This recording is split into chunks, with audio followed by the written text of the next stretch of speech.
What it do, YouTube family? Protest fam, what's going on with y'all? It's your boy Protest Sports from the Protest Sports Network, back with another video for y'all today, man. Before I introduce everybody, man, I gotta give all glory to God once again, man. Thank you for another day, man. Thank you for bringing wonderful other creators around me who are really dope and know what the heck they're doing, man. And I very appreciate it, Lord, man, and hope we stay connected and be like a third family to us. Amen. Let's get it, man. Let's go. So, hey. In my first moderator stream on the channel, I bring moderators on the channel who are very, very knowledgeable about the team. I got other moderator in the building. So, shout out to all the moderators. Tim in here. Shout out everybody. Everybody introduce themselves before we go crazy. And I gotta give a special shout out to Tim before we really get too far into it. So I'm gonna start from my right to my left. Start with Big Simple, and then we're gonna go down and we're gonna give Tim a special shout out real quick. No doubt. What's up, y'all? It's your boy Big Simple 422.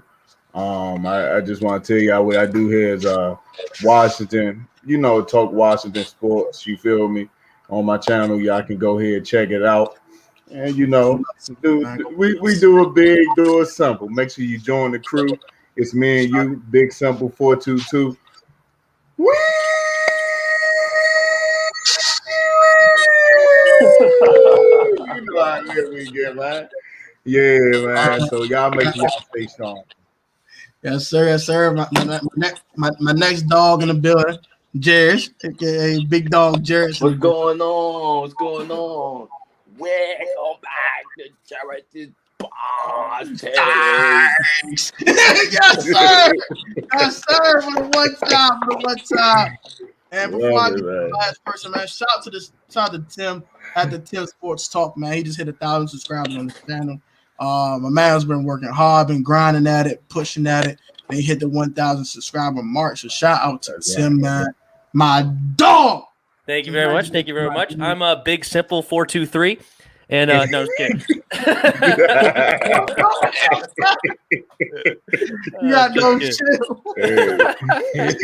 Thank you very much. It's been fun, and thanks for everybody who subscribed. No doubt. Shout out to y'all, man. So today, man, this is our first moderator stream on the channel. I try to do this for my moderators every month, just to show them all some love. All three of you guys are moderators on my channel, so I do appreciate you guys pulling up every stream you guys do pull up to, every video I pull up to, and as reciprocation, I do want to get you guys input on the team. And all three of you guys are content creators, so that's always great that you guys put out content to put your perspective out there. But I know we don't everybody doesn't watch all of our channels, so I do want to get you guys perspectives on a lot of different things. We'll talk about the Samus Reyes signing tonight. Quarterback talk is probably the biggest thing we're going to talk about. Trey Lance or Justin Fields, who y'all prefer, who should we trade up for? All that stuff. Or should we even trade up at all? I know some people are like, no, man, I don't want to do that. Number RG3. No, I don't want to do that. Going crazy, start crying like crybabies. If you're like, we would trade down, some people want to trade down. I'm cool with trading down for extra picks. I got no problem with that either. But some people want to do that. So we're gonna get y'all preferences on this, Joe. We're gonna wrap in the comment section. And we have other moderators on the channel pop up to ask questions to us. So that's another part. We're going to do that toward the end of the stream so we can get everybody's input in the stream. So let's start the elephant in the room. I ain't going to waste no time, bro. Let's just get to the elephant in the room because we want to get to what y'all want. So do y'all want to trade for the quarterback in the draft? And if y'all do, what quarterback do y'all prefer? I'm going to start with Jairus because Jairus got some spicy things to talk about. Can we start with Jairus? I'm gonna do Big Simple, and I'm gonna do best for last for Tim. So, because he's very easygoing, he doesn't have strong opinions. Okay, he's very. It's very. He's milk toast, really. Like I don't watch the Tim and Chris podcast. The answer to this I don't watch the answer is yes. You trade up. You trade up at all costs, no matter what. And the quarterback that you have to trade up for is Lance at this point because that's the guy you love. It's been reported they say they love Lance. So whoever you love, that's who you go for. I don't think you just stay at 19. I don't think you trade. I mean, if you do stay, I mean, this draft, if you stay at 19, I don't care who you take in this draft at every pick. It's irrelevant to me because you have no quarterback. And when people say trade up next year, you do realize that you may just have to give 5 first-rounders just to get up. So if that quarterback doesn't pan out, now you screwed. Now you can't trade up for a quarterback because you have no draft capital to trade up with. This year makes the most sense to go get a quarterback for the simple reason there's never been a bigger quarterback frenzy than this year. Sam Darnold, Marcus Mariota, Derek Carr, Jared Goff, Matthew Stafford, then all these quarterbacks coming out of the draft. It's never been a better time to move up now. The Carolina Panthers traded for Sam Darnold. It makes too much sense to not trade up this year. You wait to trade up next year, you're gonna be picking lesser than 19. And the quarterbacks in all likelihood won't be as good as the quarterbacks that came out this year. So you will actually be reaching next year. And then if you sit that quarterback next year and then play him and he's not the guy, you wasted 3 years. So now that sets you back. So this year makes the most sense. So if I say trade up for Lance, it makes sense. You can sit him for a year. I believe even if you sit him, I think he'll find his way in the lineup at some particular point, some way, somehow. So I think if you trade up for Lance, and that's my take on it. I can't disagree with nothing that Chris said. I'm gonna go ahead. I'm gonna do Tim next. I'm gonna do Big Simple last. Go ahead, Tim. Alrighty. So yes, we will have to trade up for Lance because I don't think Justin Fields will be there. I think Justin Fields will be off the board at 3. I think the Mac Jones is complete fabrication. What's up, bro? And look, I made Jairus' camera fall. No, I was kidding. No, it's. I think that it's got to be Lance otherwise, you're not trading up. Please don't trade up for Mac Jones. Please don't do that. The Mac, man. Yeah, I don't even want Mac at 19 if he falls. Okay, but just to give another perspective, I really like Davis Mills later. I know Chris doesn't. I don't know what you two feel about Big Simple and Tony, but I like Davis Mills. I think Davis Mills has an opportunity to be like a Kirk Cousins or Alex Smith or somebody along those lines that can protect the ball. He has good mobility. It's not natural. It's not like Russell Wilson make people miss or anything like that, but he's got good top-end speed. He's kind of more like a Daniel Jones running the ball, which is I think he's better than Daniel Jones, but at the same time, the running ability is more similar. But I think if we end up going a guy late, I think that would be an okay guy to go after. Maybe sit behind Ryan Fitzpatrick, 2 smart guys, one Harvard, one Stanford, and they could come in together and learn. But I would not be mad at all if we got Lance. I've been wanting Lance for a long time. So if Lance ends up in the burgundy and gold, I'd be very happy. I still think he needs to sit a year or at least half a year. So let Ryan Fitzpatrick get the start. Let Trey Lance develop more, get more into it because he hasn't played for a full season. He only played 1 game this year. He was great the year before, but not really the pro-style offense really yet. So I think sit a year for Lance if we go up and get him. And then as far as what I would trade, I would probably just limit it to maybe 2 firsts and another pick if possible. But it might cost an arm and a leg, and that's where it gets a little iffy. I don't think so. And when I say 2 firsts, I include this year's first in the 2. So I'd do 19 and 1 more first, and then an extra pick maybe somewhere along the lines. Yeah, so he's like swapping the extra 1. Yeah, whatever you want to call it. Swap and trade mean the same thing to me, but not to everybody else. I just did a mock. I don't mean to cut Big Simple's time. I was gonna make this super quick. I did a mock. I got Lance at 9. I swapped 1s. I gave a 1. I gave 2 4s and 2 7s. I was like, okay. I'm surprised that worked. I ain't give a 2. I ain't give a 3. I ain't get no crazy stuff. It was a swap of 1s and 4 late picks. I was like, that's what it takes. Okay. But Simple, your turn. My fault, big dog. My fault, bro. All right. Let me see here. All right. What I do, overall, I look at staying at 19 will be, just like a move that just stayed it. You just staying there, right? At 19. It's something in the middle, but you ain't gonna really get nobody that you probably really want. I understand that part of the side of it, but I see a guy that I really love. You feel me? At 19, that might be sitting there. Zach Collins. You feel me? That guy right there at middle. You know, yeah, man. The boy can play, bro. The boy can play, and I wouldn't miss something for the world for that. You feel me? So, I look at a quarterback. I would love to have a quarterback. I think we in this whole panel right now in the chat, we all want that quarterback. Trust me, in the last 30 years, it's been a struggle for Washington for getting a quarterback. Like it's a struggle. So overall, we got look at can we trade up to get one? Yeah, we can definitely do that. We can do that. I want I love gamble. Trust me, I would love to gamble and go ahead and get that quarterback. But I wouldn't risk it all. That's the key. You don't want to give up so much just to try to just to get that guy. But if you try to get the guy, go ahead and get it. If he's your guy, go ahead and get him. That's how you do it. You feel me? Yeah, I completely agree. When they wasn't thinking when they got RG3. You feel me? So they just went on and got him,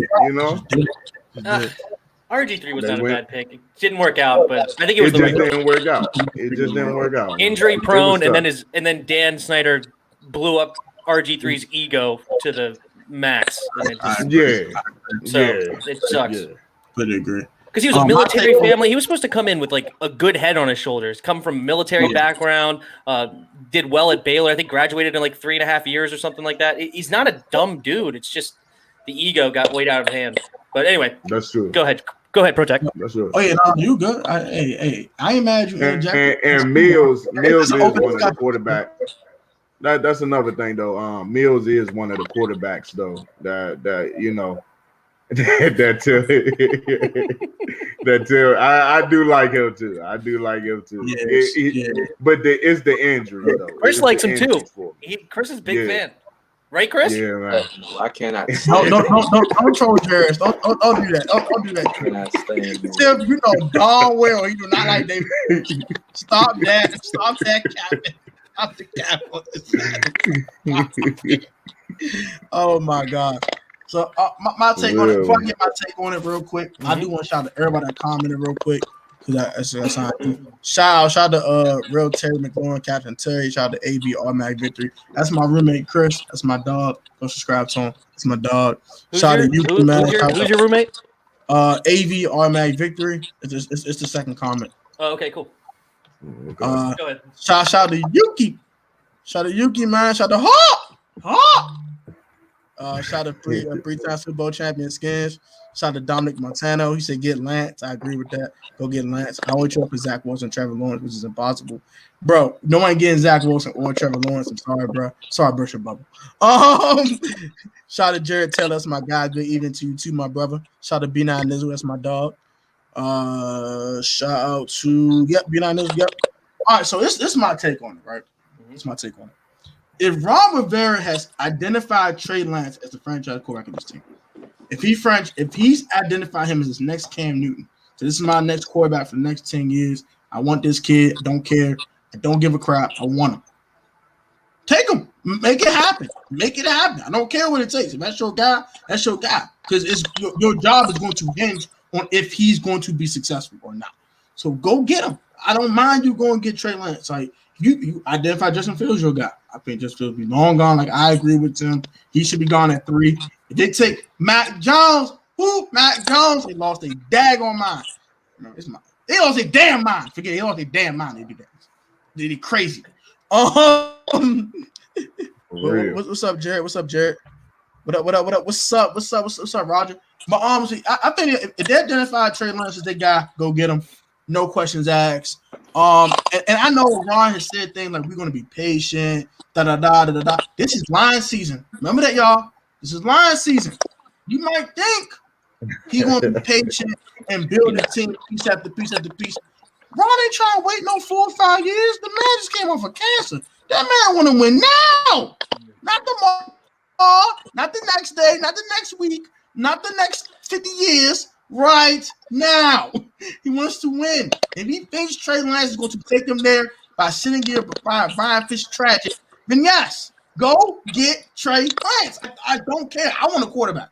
I'm tired of this crap. We had one franchise quarterback in 30 years, and we discarded him for nothing. And that was in Kirk Cousins.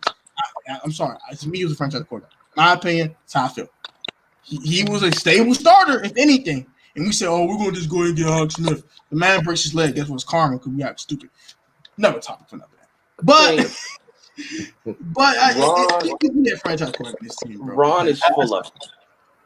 And what I mean by it is, like, I pay way more attention to the team than y'all. And what I realized is him coming out saying that they're not desperate is so false when you look at everything that he did in this offseason. You're clearly desperate because you was literally in every single quarterback conversation this offseason. So when I broke that down, say it again, please. You're definitely desperate because you wanted Derek Carr. You put a trade offer on the table for Jared Goff, and you're not desperate. Okay. And you put one up for Stafford. You put one up for Sam Darnold. For Stafford too. So it's hard for me to believe that you put up trade offers for those guys, but you're not going to trade up in the draft. That doesn't make much sense to me. You're definitely going to try to put up a trade offer to trade up in the draft, and the pick is the Lions. Here's why: you give up less. Not to mention, I broke this down earlier. The Lions also received 2 first-rounders from the Rams. So now in back-to-back years, you have 2 first-round draft picks. I'm thinking 3 first get the job done because now you have 3 first-round draft picks in back-to-back years. You have your own, you have the Rams, and you have ours. Why wouldn't you take our pick? Why wouldn't you trade with us? We make the most sense to trade up with them.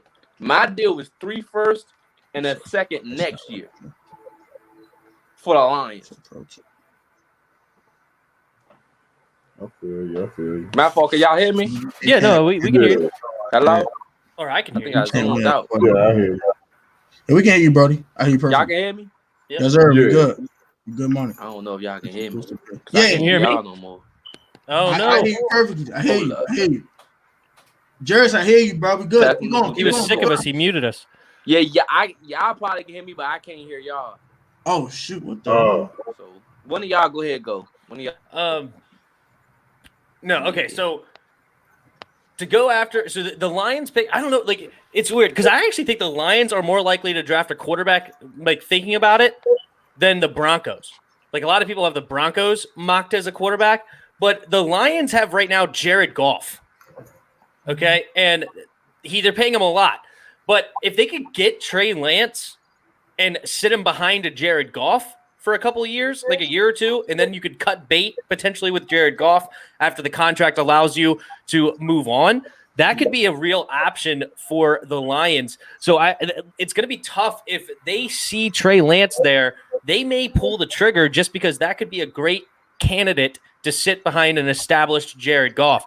But it's can you hear me? Yeah, I'm good. I can hear all y'all now. All right, there you go. I moved up a spot. Look at that. I'm going up. No, I was just saying, I think the Lions are more likely to draft a quarterback now thinking about it than the Broncos. Because if they could sit Trey Lance behind Jared Goff for a year or two and then be able to cut bait with Jared Goff, I think that's awesome. Just to summarize what I said for Chris.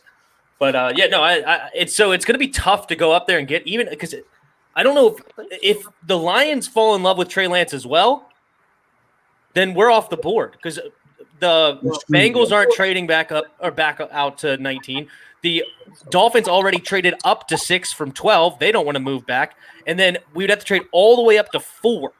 And what would we have to give up for 4? No. So it'll be tough if the Lions fall in love with a dude like Trey Lance because I think he is a little bit more of a developmental prospect. I think he has potential through the roof, but a little bit more developmental. And that's what the Lions could view as because what are the Lions winning anytime soon? The Lions aren't winning nothing anytime soon. That's just the Lions are in complete rebuild mode. That's the point. That's why you don't take a quarterback now.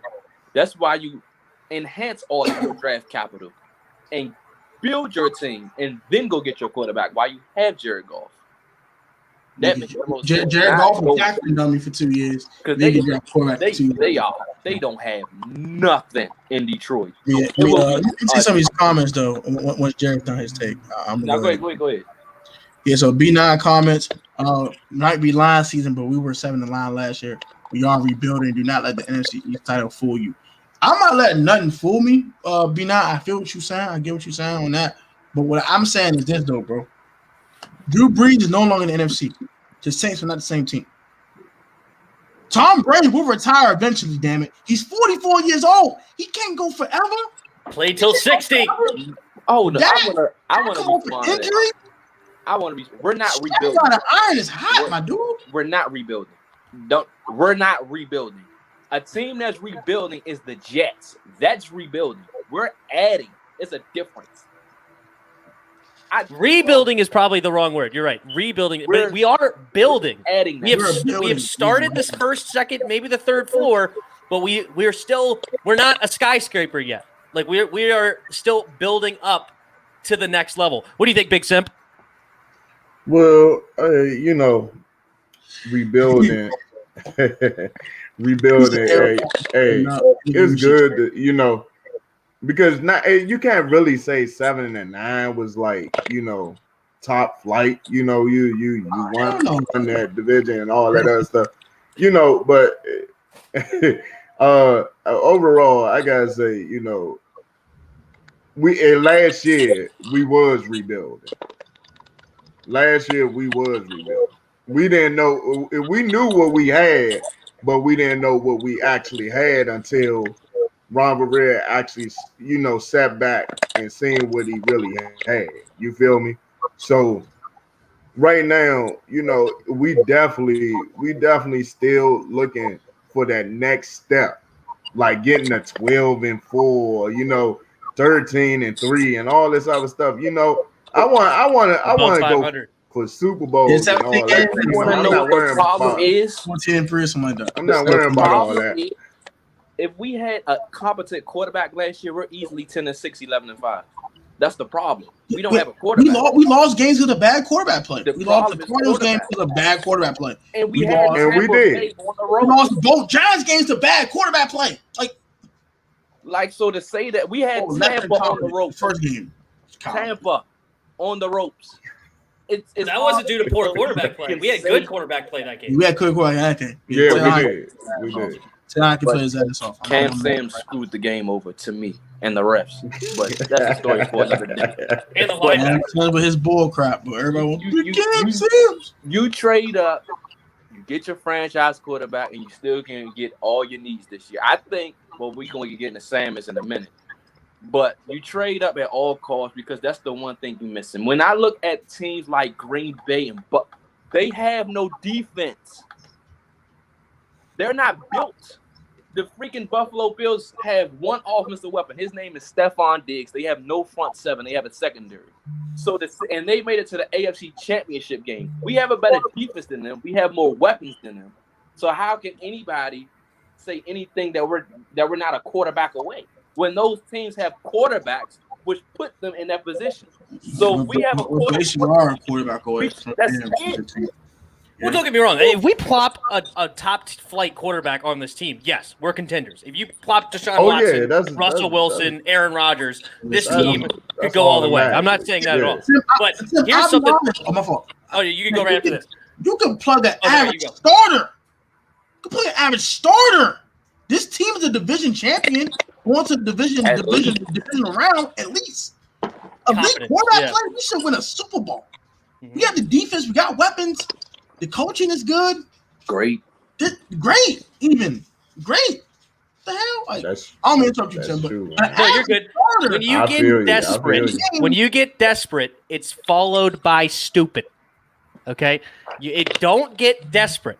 Just keep with the if you get a good deal, and as I said, I think 2 firsts and another pick, like a second next year or whatever, is not desperate. That is a reasonable trade for a potential franchise quarterback. When you get to what we did with RG3, where we have 3 firsts and 2 seconds, now we're getting a little bit more to desperation territory because now RG3 fell through, and you could see the years after that, we really struggled to build a team without early round picks, right? And then we also signed a couple of bad free agents that ended up not panning out. But Kurt keep saying our tail because when you had Kurt, we were in way more deep trouble than we were in. Right, and even he only got us to 9-7. because our defense was so garbage. You know, like everybody wants to hate on Jay Gruden. Jay Gruden can freaking design a pass game like crazy. Sucks at the run game, but he can't hire a defensive coordinator. Defensive coordinators are garbage. The worst. Like Joe Barry and Greg Minuski. Damn good offensive line, but that's it. That's all you can do. But you don't want to get desperate because these quarterbacks, especially like a Trey Lance has potential through the roof, but he could fail. There's no doubt about it. Okay, because he's not a pure what's the word I want to say? He's not a polished product or whatever. He's not 100%. But I think he's potential through the roof, and I hope we get him. But don't get desperate, because if you get desperate, you follow it with stupid. And we don't want that. We got to make good decisions and keep moving forward. I wholeheartedly agree with that. I will wholeheartedly agree with that. I'm going to tell you this. Let me take a couple more comments. I'm going to try to take as many as I can. It's a lot of them. Kind of lag the comment section a little bit. Keep building the team. Don't move up. Drop a quarterback in later. Keep building the offensive line. We get a quarterback. Okay. What quarterback are you dropping? Dude, this is what blows my mind. None of these quarterbacks late are good. Davis Mills. Kyle Trask, he has no mobility. And he has no arm strength. You're 6'4", 250 pounds, and your arm strength is lacking and no mobility. Davis Mills had 3 years at Stanford, 11 starts. What are we talking about here? Kellen Mond is built like a college freaking point guard. No, he's going to be fragile. He's not. Jamie Newman has the most potential, but no one knows if he wants to play football or not. And then after those guys, everybody else is just nothing. You cannot rely on choosing a quarterback late. That's a waste of a pick that you could use to go add more depth at the cornerback position, the safety position, or linebacker. Do not go for no late round quarterback. None of them will pan out. Another thing, Tim, I heard in your video earlier, you can't just plug in a Davis Mills. Kirk Cousins type quarterbacks doesn't win you championships. Why you think Alex Smith had to go? Why do you think they had to get rid of Alex Smith? Joe Flacco out of there because they had Nick a Foles. transcendent quarterback named Patrick Mahomes to get them over the top. That's what you need in this league. Davis Mills, Kellen Mond, Kyle Trask are not doing that. They're not that kind of a quarterback. You can probably put your head above water with those guys, playoffs, first round exit. You're not getting over the hump. You need that transcendent guy that keep, like you said, to sustain that success for multiple years. Tom Brady. Over the hump. Simple as that. Is Tom Brady a freak athlete or super powered arm? Let me dead that. I'm glad you brought that up. Let me dead that. Let me dead Drew Brees and let me dead Tom Brady. Guess what? All those guys have 18 plus years in the business. So guess what? They read the defenses. So whatever you think you're going to do to me, I know what you're going to do, and I can easily counteract that because I've been in the league for how long? All right. How many years did it take for him to win his first Super Bowl? Ooh. Maybe 3. Tom Brady. That was a different era, and Tom Brady which he won it. It was Tom Brady, man. It was a little bit different. I get that. Years ago, and they had a great, well-coached team, a built defense, a good running game with what's his name, Corey. How long ago was that? When the league wasn't a passing league, I just forgot his name. They were still running the football back then. Yeah, that's the difference. You have the pass in this league. You can't hide your quarterback. Oh, I thought Jimmy Garoppolo won a playoff game with 8 passes. He did. And what happened in the Super Bowl? What happened in the Super Bowl? He missed a big throw. My point exactly. You need a friend. You cannot hide your quarterback. You can't. At some point in time, that quarterback has to make the throw if he's the man. Agreed. You can't hide him. But just because he's not Pat Mahomes doesn't mean he can't make the big throw. They can't win you championships. That's who Davis Mills is. Jared Goff, Jimmy Garoppolo. He's that caliber of quarterback. He could be a Nick Foles. Did Nick Foles win a Super Bowl? Where is he? He's a Super Bowl MVP champion. That's where he's at. Is it sustained success? Yes or no? No, it's not sustained. Exactly. So you can't use him. Well, they went away from him. They went back to win. The next year, they actually went with him. And he couldn't sustain any success. And now he's gone. Russell Wilson, 3rd round. Come on now. None of these guys are Russell Wilson. None of these guys are Dak Prescott. None of them. They have no potential as good as that. Other than Jamie Newman, but no. I don't think Davis Mills' potential is Russell Wilson. Russell Wilson is a freak. I'm not saying that he's Russell, but I think he could be a Tom Brady. I think he can be a Kirk Cousins, and I think he could be a Nick Foles. Or Joe I think Flacco. Davis Kirk Cousins. No one thought Kirk Cousins would be Kirk Cousins. So Davis Mills. The Vikings thought Kirk Cousins was the quarterback away. Look how that turned out. I'm not paying no Davis Mills $28 million a year. You lost your mind. I mean, Davis Mills rookie contract. For real. That's not why they You have lost it. That's not why they didn't go. They went 13-3 and got rid of Case Keenum. Got Kirk Cousins. Now look at them. They dropped. It was in an NFC Championship game. Like 8-8. Mark Sanchez made it to an AFC Championship. Come on now, you're not winning nothing with Davis nothing, Mills, a quarterback with 11 starts in 3 years. Davis Mills the GOAT. Let's get the Samus. He's the GOAT, man. He's the GOAT. He takes over, man. Heineke. Yo, And I like Pete Nizzle said a comment that made me laugh. If we had a QB question mark, if grandma had nuts, she'd be grandpa. I just want to say this before you go to the comments. I think if we start That's Heineke, what Pete Nizzle said. I think if we start Heineke, we have a high possibility and good chance if he stays healthy to make it to the NFC Championship with Heineke. I do love Heineke. With him, not Fitz trash. Okay, I'm with y'all on that one. There we go. I'm with y'all. Draft a quarterback. Screw it. Just go with Heineke. You know. I don't care what Chris Sims has. Let me say this. Dono. Yeah, go for it. Shout out to the $5 dono. Chris Sims has Kellen Mars as 4th ranked QB in the 21 draft. He could be a pickup in the 2nd round. I am good on Kellen Mond. He's a hard pass behind the back. Chris Paul to Tyson Chandler back in the day. I'm good. He also doesn't have Trayvon Moehrig in the top 10 safeties, so you can miss me with him. No shot. Yeah, go look at it. Trayvon Moehrig, no cap. top 10 safeties. Get him out of here. I don't want to hear Chris Sims. Please. Chris Sims be drinking lean, dog. I know Chris Sims has got a good history with quarterbacks. I understand that. I think he missed this one. I'm not going to lie to you. I wouldn't watched it. I was not the biggest fan of Mond. Zach Wilson better than Trevor Lawrence. I agree. Oh, no, you crazy. I agree. No. Zach Wilson is a freak of nature. Zach Wilson has played no one. I don't care. That's exactly why he's going to get exposed and be a bust with the Jets. Watch what I tell you. All right. Well, Trevor Lawrence had a pretty dang good team, I think, this year. And how did he play against Ohio State? Hey, Jared, B9 got a question for you. Where would you have drafted Heineke from ODU at Jared? Where would you have drafted Heineke from? Where would I? I mean, I didn't know this was the Heineke that I knew, so I probably would draft him. I'll take him over every other quarterback late. And there's 700 yards in a game. You say he's 3rd, 4th round, I guess. Yeah, I'll take him for all these quarterbacks. Top 10. It's like, no, I'm just kidding. Yeah, you trolling now. Nah, player. It ain't like that. Yeah, ain't like that, player. That's a classic. How are we going to hit on a late round quarterback prospect if they all agree that Heineke is the man who went undrafted? Okay, interesting. Well, Heineke is not a bad quarterback. It's the problem with him is that Protech is actually the one that I first heard it for him. Is he never played a game that he didn't get hurt, right? Yeah, that's the only thing. Isn't that what you said, Protech? That's what I said. Like he got to prove he can stay healthy. I still would give him a chance though, because the kid got talent. Another dono, Chris Cooley on his draft review said Zach Wilson's better than Lawrence. I completely disagree. No. I love Zach Wilson. I'm a Zach Wilson fan, but hey, Trevor Lawrence is different. Give me Zach. I agree. I didn't know that Chris Cooley agreed, but if Chris Cooley says it, dead serious. Chris Cooley is one of the best evaluators of talent around. I'm telling you, I don't care what you put around Zach Wilson. You will not go to the playoffs with Zach Wilson his first year. You won't.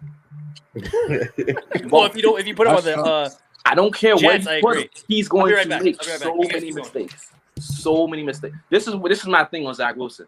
Your level of competition is trash. The one level of competition that you did have, I forgot to you played bad against them. Okay. I don't care.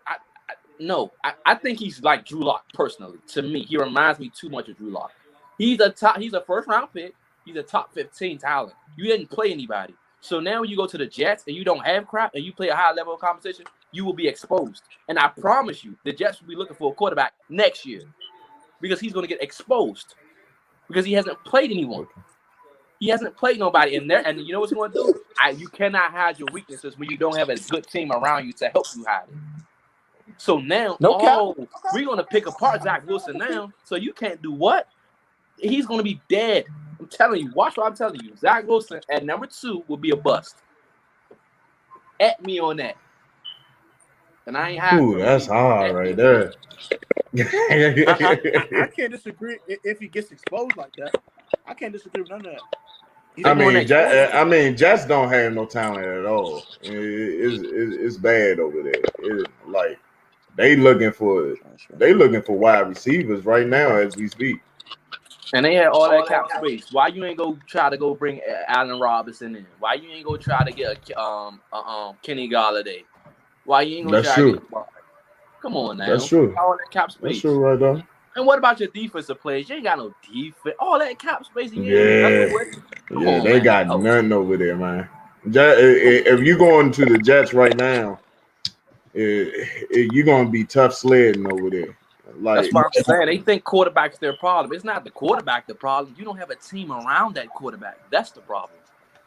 Yeah. Shout out to CG, man. Whoever you pick, not gonna matter. It won't matter week 1. I agree with that sentiment. I do agree that if Pat Mahomes is there, it wouldn't make a big difference. But it's not like you shouldn't draft Zach Wilson, though. I mean, Zach Wilson's an awesome, like, potential fantastic. Why not keep Darnold and then build around Darnold? That's what you. Well, that was my initial thought. But if at the same time, it's a new head coach, you don't want to deal with, and you're about to have to pay Darnold. He only has 2 years left. You get Zach Wilson. He's on a rookie deal. You get him for 5 years on cheap. You could get 5 years of extreme talent. And doing nothing. Because I have nothing. Dude, right now, you have nothing. I agree. But your points aren't rooted in facts. Chris has never told a lie in his life. So because he didn't play good teams, does that mean he'll be a bust? I don't think Zach Wilson be a bust. I think it's an adjustment period. Y'all are misjudging what I'm saying. He will never live up to being the number 2 overall pick, which makes him a bust. I'm not saying he won't be good, but he will never live up to number 2. He can't. It's impossible because they don't have nothing for him. That's why he'll. So you saying he's something like he'll be something like Alex Smith. That's what you're trying to say. Like a good quarterback that never lived up to number one pick. And if he went to the Niners, I may change my tune, but I still think he'll have a horrible first year because he's never faced higher competition. He needs to make mistakes. He has to. This comment don't make sense. I mean, I'm gonna read this real quick. This one, and Roger, you have some good takes, man, but this one seemed a little off. I ain't gonna hold you. He comments, so you might as well trade some of your young talent like Sweat Young, Curl McLaurin. If you trade up people, if all you trade up people think that we're a quarterback away from being great, please. I'm not saying that, but Roger, I'm gonna take this first because I didn't get to talk in a minute. I want to get the. I'm gonna take this right now. I'm gonna end this. I'm gonna dead this right now. When you have a Terry McLaurin, Curtis Samuel, and Kelvin Harmon coming from injury, you sign Adam Humphries. You have depth at your wide receiver spot. Your line is solid outside left tackle. Only because it's not solid to some people because it's not a big name. It's not Trent Williams no more. So everybody don't think left tackle is solid. But you got Sheriff and Moses on one side. Schweitzer played great last year at left guard. You got Rulli at center. Left tackle, you want left tackle of the future. I get that. Okay, fine, whatever. But we'll put that as a need. Linebacker, a need. We're not going to talk about that and waste my time. Best defensive line in football. Simple. No at-me. Simple. And one of the best. Secondaries low key with William Jackson and Kendall Fuller and Jimmy Moreland and Cameron Curl. And Roger, listen, we wouldn't have to give up none of those guys to go trade up to get the quarterback. That's what you're saying.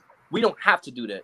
Trading up makes sense for the simple fact that if you do not and you try to go next year and try to trade up, you've given up 5 first-rounders. And if that guy does not pan out, you cannot go get another quarterback at all for 5 years because you have no draft capital.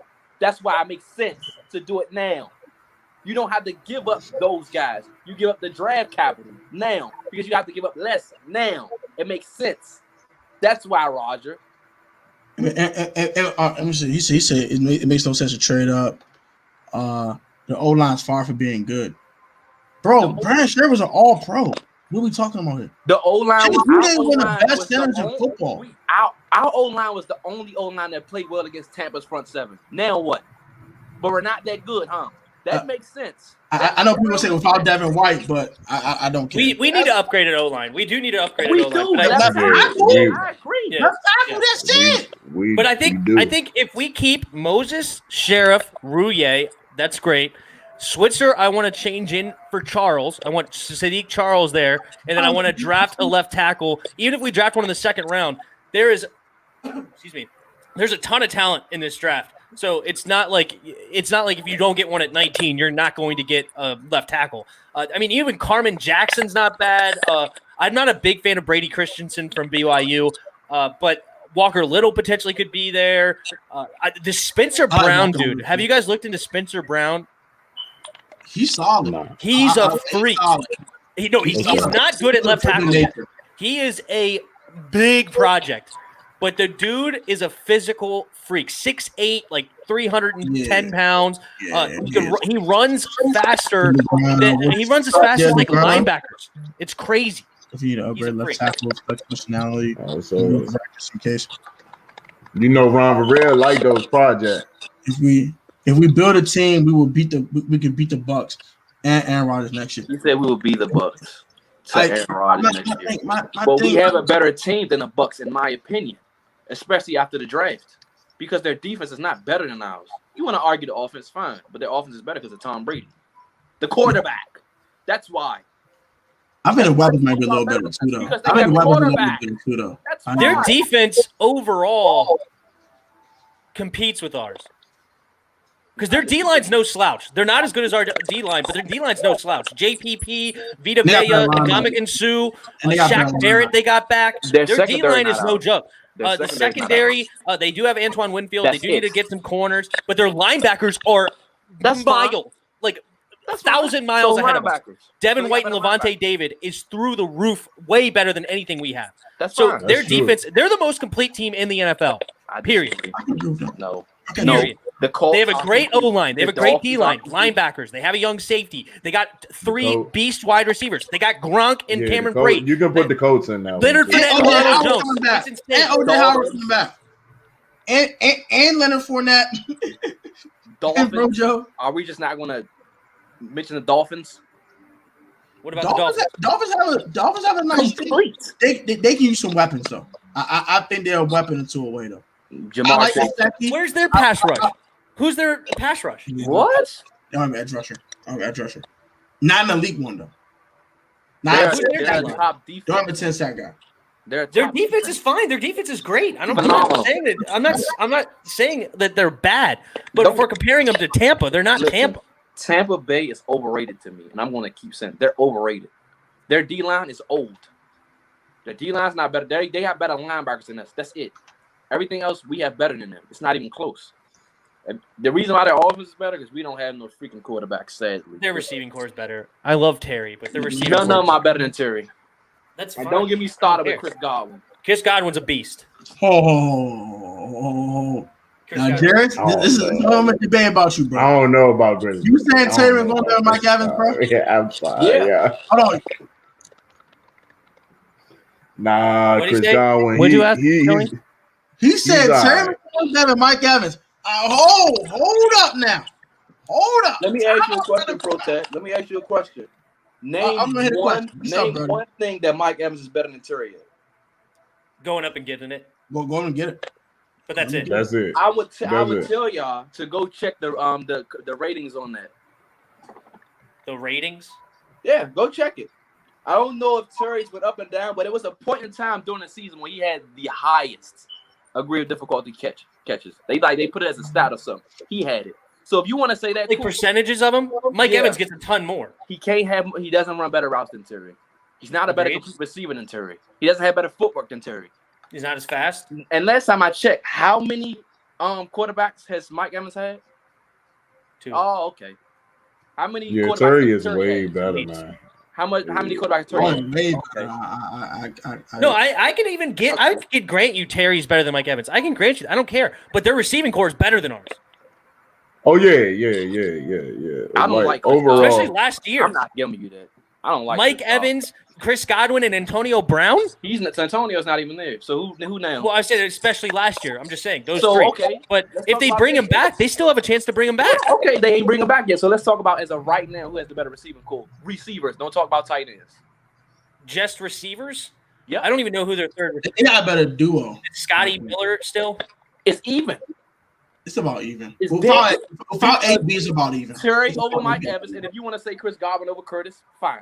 Easily. That's not a debate. It's not easily. Yeah, Curtis Samuel is not a It's not a debate. I can't give you Godwin over Samuel. I mean, I can't give Samuel over Godwin. He's not. He's not even close. That's- I like Curtis. He's Curtis not is a even nice close. weapon. He's not. Chris Godwin's legit. I know he had a bad playoffs, but Chris Godwin's legit. And I'll put this on record. I'm going for another bold prediction. If Kelvin Harmon is healthy, he'll have more receiving yards than Chris Godwin. I can do the quarterback position. All right. I'm gonna say that. I'm gonna try to get these comments. Go for him. Go for the comments. So, all right, Roger. I'm gonna say this. Okay, I'm gonna give you the playoff game, right? What about Arizona in week 2? But we got our ass shellacked. They whooped our ass like they stole something. They whooped us like we was a piece of trash. Why? Quarterback position. Dwayne played horrible in that game. My Why God. did we lose to Cleveland in week 4? Why would we lose to Cleveland in week 4? Because Dwayne started 10 for 10 in a touchdown pass and then continued to throw up over himself. That's 2 games right there. You went 7-9. That makes you 9-7. Because You we was actually competing with second the Cardinals. guys getting a bad quarterback play. Come on, stop that, bro. We need a quarterback. I'm not trying to hear that. We lost 3 games because of quarterback play. That's 3. I can name more than that. I think 4 Both 5. Giants games. Yeah, I can name more than that. Giants. The second Browns. Giants game because of Asmus. Carolina. Especially the Carolina. Browns game. Especially Hey, the Carolina Panthers, they cheated us because of that fumble. Oh, And yeah, that was a fumble. That was a fumble, bro. That was a I was fumble. hoping I was so hoping I was wrong about Dwayne. Hoping I was wrong. I hated that pick immediately. Ugh. I didn't David know Brown, what are you talking about? What's up? We had bad quarterback play last year, bro. Said We had you don't the run worst the quarterback ball play. to McLaurin to go up and get it. We do it all the time, and he goes up and get it. No. I think he's giving Terry a compliment. He's saying that he's such a great route runner. He doesn't have to go up. I can agree with you. You know, I'm gonna give you that. Terry is better than Mike Evans, bro. I'm gonna give you that. Evans didn't really. I mean, even though he won the Super Bowl and everything, Evans, you know, he can definitely he be torching us.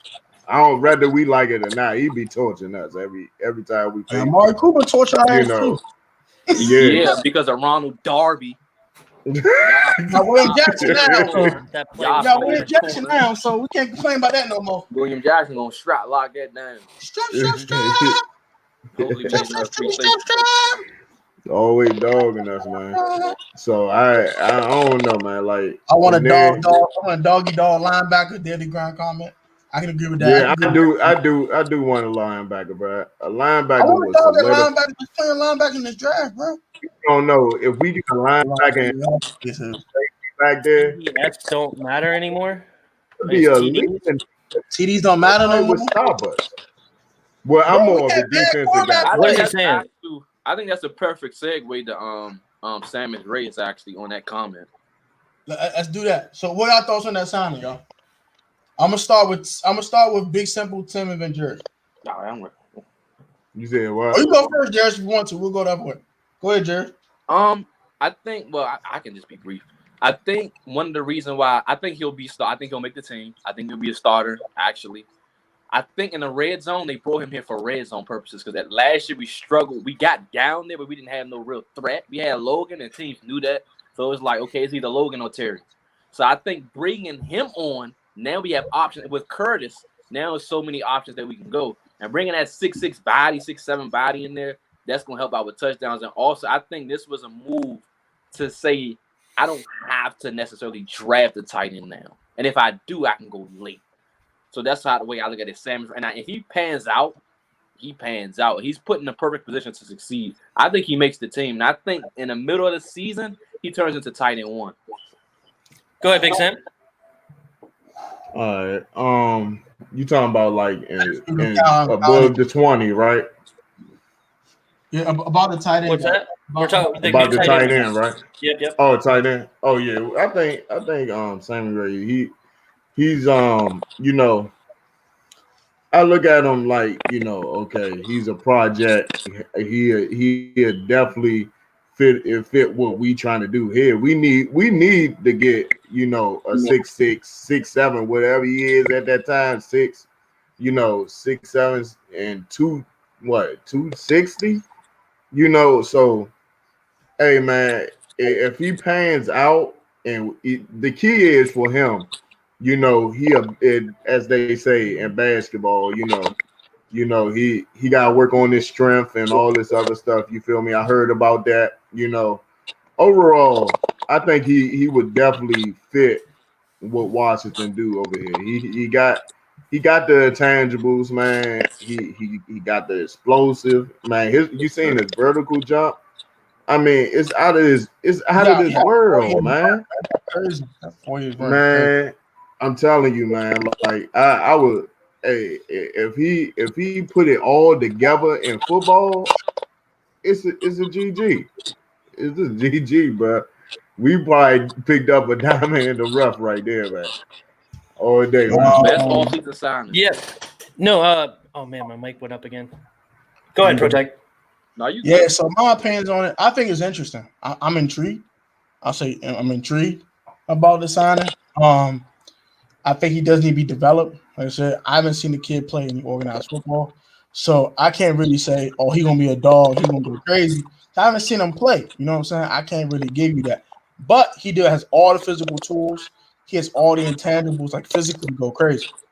6'6", 260. You can't teach that. You can't teach a 40-inch vert. You can't teach a 10-5 broad jump and 4.65 40. You can't teach that. That's just God-given talent. So it's interesting. It's interesting. I do want to see what he can do. I will say they will bring him on slowly though. Like I truly think right now, I think they still draft a tight end, probably in the third, fourth round, somewhere around there. Tommy Tremble, Brevin Jordan, or I still want Pat Petersmith. Damn it, I'm not getting off this baby Gronk train until they don't take baby Gronk. He's not gonna be high enough, bro. I'll trade him in the second round, bro. If they act stupid and don't trade him in the first round, I want Pat Petersmove, bro. I'm sorry. I think he's gonna go early in a second. That's why I say he won't drop the 51. I think he'll go too early. I'm not desperate for a tight end in the draft at all. Because this guy, I have 0.0 worries about him in the pass game. Basketball players translate to pass game because they have good footwork. It's what they have to work on all the time. They have to work on their hands. You have to be able to catch and shoot in basketball. You can't body catch. Oh, go ahead. And man, he has slow feet. That's basketball. Basketball slow and football slow are two different things, though. He's not slow. You can't compare the sports for real. He's not slow. Go ahead, Tim. And then basketball players have to work on their body control. If you're a longtime basketball player, you have to be able to go up and get rebounds. You have to be able to high point the ball. You have to be able to control your body. It's pass game for tight ends. Like with basketball players switching to tight ends, the pass game I am not worried about it at all. The difference that he's going to have to learn is blocking. You have to be able to learn that not hold. You have to be able to learn to be able to stay in front of a dude. Because in basketball, there's no reason in basketball to stay in front of a guy. You either want to, I guess if you're playing defense, I should say, but obviously it's just a different thing, right? It's not, if you're playing defense, you want to stay in front of him, but it's not like you're blocking him. You're just literally staying in front of him. So it's just a whole different way of thinking, a way of using your body that is different from basketball. So if he can translate to that, which he's strong enough, he's big enough, he's definitely got tools to get there, but that's where we're going to have to coach this guy up. But, I mean, you got people all over the place that have translated from basketball to football, especially at the tight ends. Of course, you got the big names like Tony Gonzalez, Antonio Gates, but you even got like Julius Thomas, and of course you have Jimmy Graham. Julius Thomas was a freak over there with Peyton Manning and the Denver Broncos. And went to the Jaguars and did what? Who did anything in freaking Jaguars? No. When's the last receiver that did something in Jacksonville? That's one guy who never paid. What did he do? Oh my gosh, he was a bust. Who? Peyton Manning made him Oh my, go ahead. Oh my, that's fine. God. Peyton Manning has made a lot of people. That's not surprising to me at all. And Julius Thomas. Julius Thomas was freaking awesome in Denver, though, getting open and catching the ball. Peyton. And Prozac, I don't think they're going to bring him along slow because Ron doesn't bring guys along slow. He just throw them into the fire. We see that with Cam Curl. We see Chase Young and those guys. They struggle in the beginning. Eventually, he did put Cam Curl on the street. But as he let them play on, you see how great they got. So I think they're going to throw him in. I really do. But those guys played football, organized football before. You know what I'm saying, Joe Jerris? The fact that he's never played organized football before. I think they might try to bring him on slow like the first month of the season. He worked hard too, though, so he might actually develop better. He might get acclimated a lot quicker. And this comment about Jeremy Sprint, do not get bro. If you look at his highlights, he is awful. I never seen worse highlights in my life than Jeremy Sprinkle's. Oh, tonight, go watch Jeremy Sprinkle highlights. I promise you, they're horrible. Oh my God, man! All us can catch one pass and one, 6 yards, man. Don't get me started with Jeremy Sprinkle. All right, I'm about to go on a tangent on this dude. Son. All us, man. Tell me a guy that just came into this team. And Logan Thomas, who's a former quarterback. Oh, man. Former quarterback. About 3 years older than Jeremy Sprinkle is. Hey. Got a little more wear and tear on the tires. He come out there and catch 72 passes for 670 yards. And you put up one catch for 6 yards? One catch. And you mistimed the fumble, muff fumble. Mistimed a muff fumble. Matter of fact, yeah, you remember that? I thought y'all knew about that. No. It gets worse. The ball was way over there. He landed right there, like, bro. I swear to God, bro. And it gets worse than that, though, bro. It gets worse than that, though. Hear me out, though, bro. It gets worse than that, though. Hey, man. The year before, you catch 29 balls, right?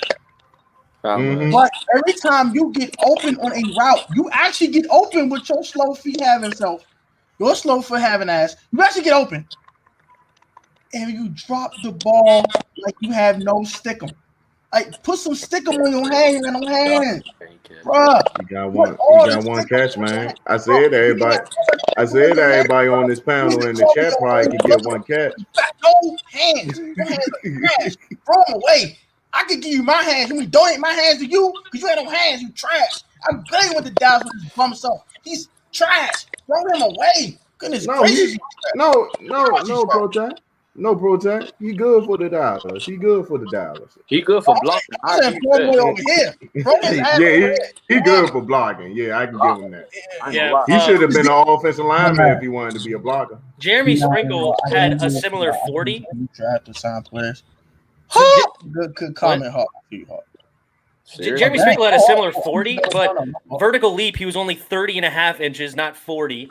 He didn't even do the bench press. Broad jump was less than 10 feet, like 9.7, 9.8. So he didn't have the explosiveness that this guy has.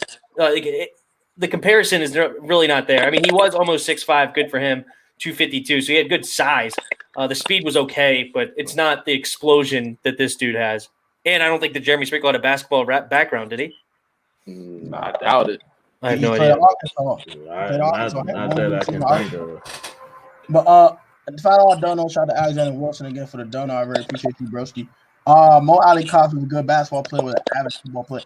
And it was Samus Reyes, just an average tight end. I'm cool That's with that. solid. The average tight end is like 500 yards. I'll take that. 500 yards receiving, I'll take that. Average tight end. If he's average, okay, cool. I don't mind that. The dude is still playing basketball. I don't care. Oh, that's cool, man. Yeah, that's good. Just coming off of, that's real good. You can't, so relax. I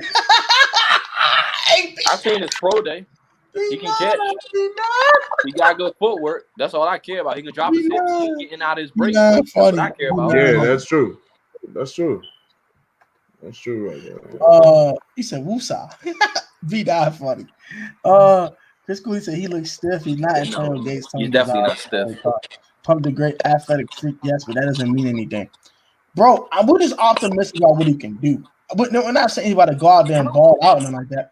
We're just optimistic. We want to see what he can do. I still say draft the tight end. I don't care. If you draft one late. You don't make it. It's no longer a need. It's a want now, and you want to add depth. Like Cam Sims dropped in a playoff game last year. I'm not a Cam Sims guy. I'm not defending that man. I'm sorry, I'm not defending that dude. I'm not defending him. I'm not defending him. Imagine Mike's highlights B9. Oh yeah. Let's just try to get yourself a comment stuff, bro. What's up, AKA? What it do? We need to see James. What's up? Hit first and those route running. Y'all thoughts?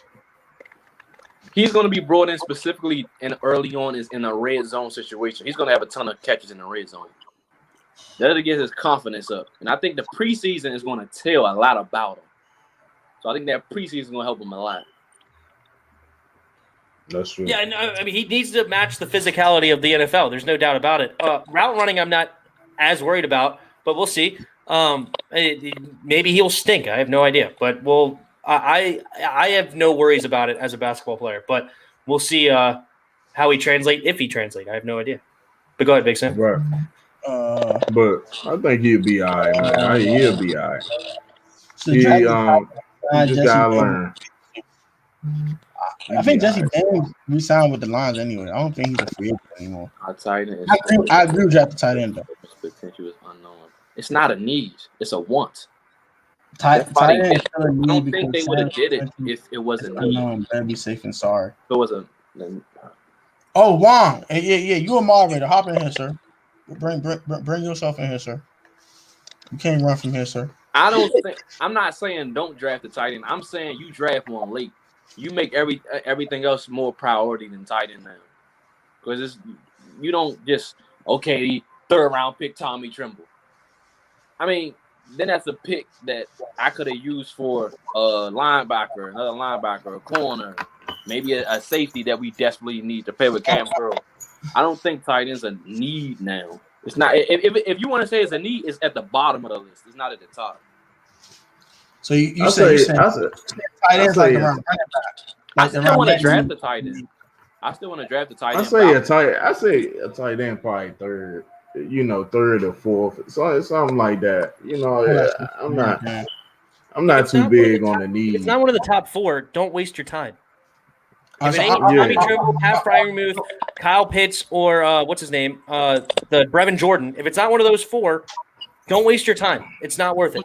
Because those two-thirds why not? You do got third round pick of need, like left tackle, possibly safety, linebacker. Yeah. Those picks need to go, not tight end. I'm gonna say this: 2/3 are our most valuable picks. So I'm gonna say this. That's true. QB. I'm gonna ask everybody for our top 4 needs on the team, and just quick explanations. That kind of take a segue to that. I'm gonna start with Jairus, Big Simple, and Benton. Quarterback, linebacker. We draft a tight end, maybe even 2. The Patriots can scrap the guys last year, so we can definitely draft 2 tight ends. 2 tight ends, 1 is not 2. Nah, no, I can't agree with that one. Bro. Quarterback, 1, I'm fine with that. Quarterback, tight end. No, I said tight end. God. Quarterback, linebacker, offensive tackle, and safety are 4. Okay. Basically, your turn, bro. All right. I'm gonna go. Yeah, quarterback is mainly the one. It is. Linebacker. Okay. Safety, and maybe left tackle. I think we're desperate for a number 1 receiver. I think we're desperate. No, I'm just kidding. We need a right tackle desperately. Running back is a big need. Antonio Gibson's not it. Chris hit it on the head. It's definitely quarterback. That's obvious. We desperately needed a quarterback. Ryan Fitzpatrick's not it. Linebacker's huge. That was one of our biggest problems on their defense. We desperately need linebacker play. John Bostic, not it. KPL played okay, but we lost him even. Cole Holcomb I like. Outside of that, our linebacker room is disastrous. And then you said, of course, offensive tackle is a big need. But you know what? I'm going to put that after free safety just because we don't have even a guy that could fill in at a solid rate right now. At least Cornelius Lucas can fill in and play a solid at left tackle. So I'll put free safety first and then left tackle. But because free safety, I mean, we cannot have Troy Apke and Jeremy Reeves. And I was a fan of Jeremy Reeves, but after he let Curtis Samuel ride him down the sideline for an extra 15 yards, I'm like, okay, I don't know about this anymore. So those 4 are the biggest needs. And then, but yeah, those are my 4. Okay. My 4 biggest needs, of course, quarterback is 1. Quarterback 2 sees everything. That's the most important position to need, in my opinion. Linebackers number 2. Our linebacking core is abysmal right now, outside of Holcomb, and that's it. John Bostic is trash. He's awful. Throw him away. Now, I disagree with free safety only because outside of that Carolina game, Jeremy Reeves wasn't half bad last year. I could ride with him. Now you can tell me I get a steal, I get Caden Stern in the 4th round. I'm down. I'm not drafting a free safety in round 1. You tell me Caden Stern sitting there in round 3, round 4? Stats. I'm sorry. Unless it's Trayvon Murray, and we move down, and we don't trade up. I'm not taking trade. Trayvon Merrick is he's a top 15 player in this draft. Please, I want you to take this one. Tell the people why we should not draft Jeremiah Owusu. Please, right now, because I hear it in the comments. 215 pounds. That's the number 1. He's not a NFL level linebacker. He was a great linebacker at Notre Dame. I think his pass coverage is overrated. He's a strong safety, and in my opinion, his direct comp is Landon Collins, and which is a solid player in the league. Landon Collins is not bad. He shouldn't have been paid $17 million, but he's not a bad player. So I think JOK can succeed, but he's a box safety. He's not a linebacker. If that's the one linebacker we draft the whole draft, we made a mistake because he's not going to be fixing our linebacker room whatsoever. We already have 2 strong safeties. One's amazing, Cam Curl, and the other one is very, very serviceable. He costs too much, but we don't need a strong safety. We need a linebacker. I would way rather go Zaven Collins if we had to go linebacker. I'm gonna say this about Trayvon Murray though, and Louis T brought this point, and he said the only reason why he wouldn't take Trayvon Murray at 19 because these quarterbacks are going to be taken so early. There's going to be so much spillage in the middle of the 1st round. And 2 positions that take a huge hit with that are linebacker and safety. And I completely agree with that. People want wide receivers. People want left tackles. People want this. People want that. Running back, safety, and linebacker take a huge hit when that spillage hit with all these quarterbacks. I think you can move down to 24, 25 and get Trayvon Murray. I don't think you have to take him at 19. What, do you think I'm going to argue that? Of course. I would love to get – if I trade back and get Merrick, I'm through the roof. I mean, that's literally, in my opinion, probably best case scenario. Trayvon Merrick is probably my favorite player in this draft. When I watched him play, he was outstanding. He was on people like glue in the slot. He's 6'2", 200. He can run with any tight end in this league. He's got great hands to knock it away. He's getting in there and poking it away. When the quarterback looked his way, he did not throw the ball. He is so good on so many levels. I'm telling you, if we take Trayvon Merrick, I'm through the roof. And if we trade back and get him, my head's going to explode. I mean, that's just best case scenario. But I'm down with y'all when it comes down to JOK. I'm not with that. When it comes down to him, 215 not working for me. I'm sorry. That's out of the question. That's why I said Collins is my guy. If he's right there, if he's there, I'm taking him. You feel me? That's just point blank period. You feel me? How y'all feel about what's homie name? How y'all feel about Dylan Moses? No. I'll put him as a will linebacker. No. I'm fine with Moses at the right pick, but no earlier than pick 81. No earlier than that. The linebacker 82. I think that I like the most is Michael Parsons and Jabril Cox. Those are the two that I like Jabril Cox. He's great in coverage. The other corner linebackers I hate because they are projects. They are projects. Those two guys, I believe, Micah and Jabril Cox come in right away and just take off. And you don't like Davis anymore? I like Davis. I really do, because his speed can take you a long way with that defense and that front seven. With that secondary now, I like those three linebackers. I like Zaven though. Okay. I know you're not a big fan because Zaven's faster than people give him credit for. Like, especially when he gets his top end speed, he's got great speed, and his length is huge. 6'4" is 260. If we end up with Zaven, it's not the best pick, but I'd be fine with it because it's a huge need, and I think he could be a middle linebacker for years to come. It's kind of like the Deron Payne pick. A lot of people were saying, "Oh, you're taking him too early." There's Derwin James. There's more flashy picks and blah blah blah. It's like, well, Deron Payne is a beast in what he does. Yeah, Tremaine Edmonds. Tremaine Edmonds in that draft. I ain't gonna lie. I saw Deron Payne. I think Derwin James was in that draft too. Yeah, Derwin's in the same draft. I'm saying I wanted Edmonds. I like Derwin, but I wanted Edmonds. I wanted Edmonds. Right. The boys who screaming London Fletcher to me. I wanted Tremaine Edmonds. That's it. Right. Deron Payne. Excuse my French. Are you fucking kidding me? I saw ball crap. I was spazzing. I said, bro, you've got to be serious. This ain't real. Deron Payne at 13? Yeah. I was like, man, I can't watch your team. So Deron's not developed.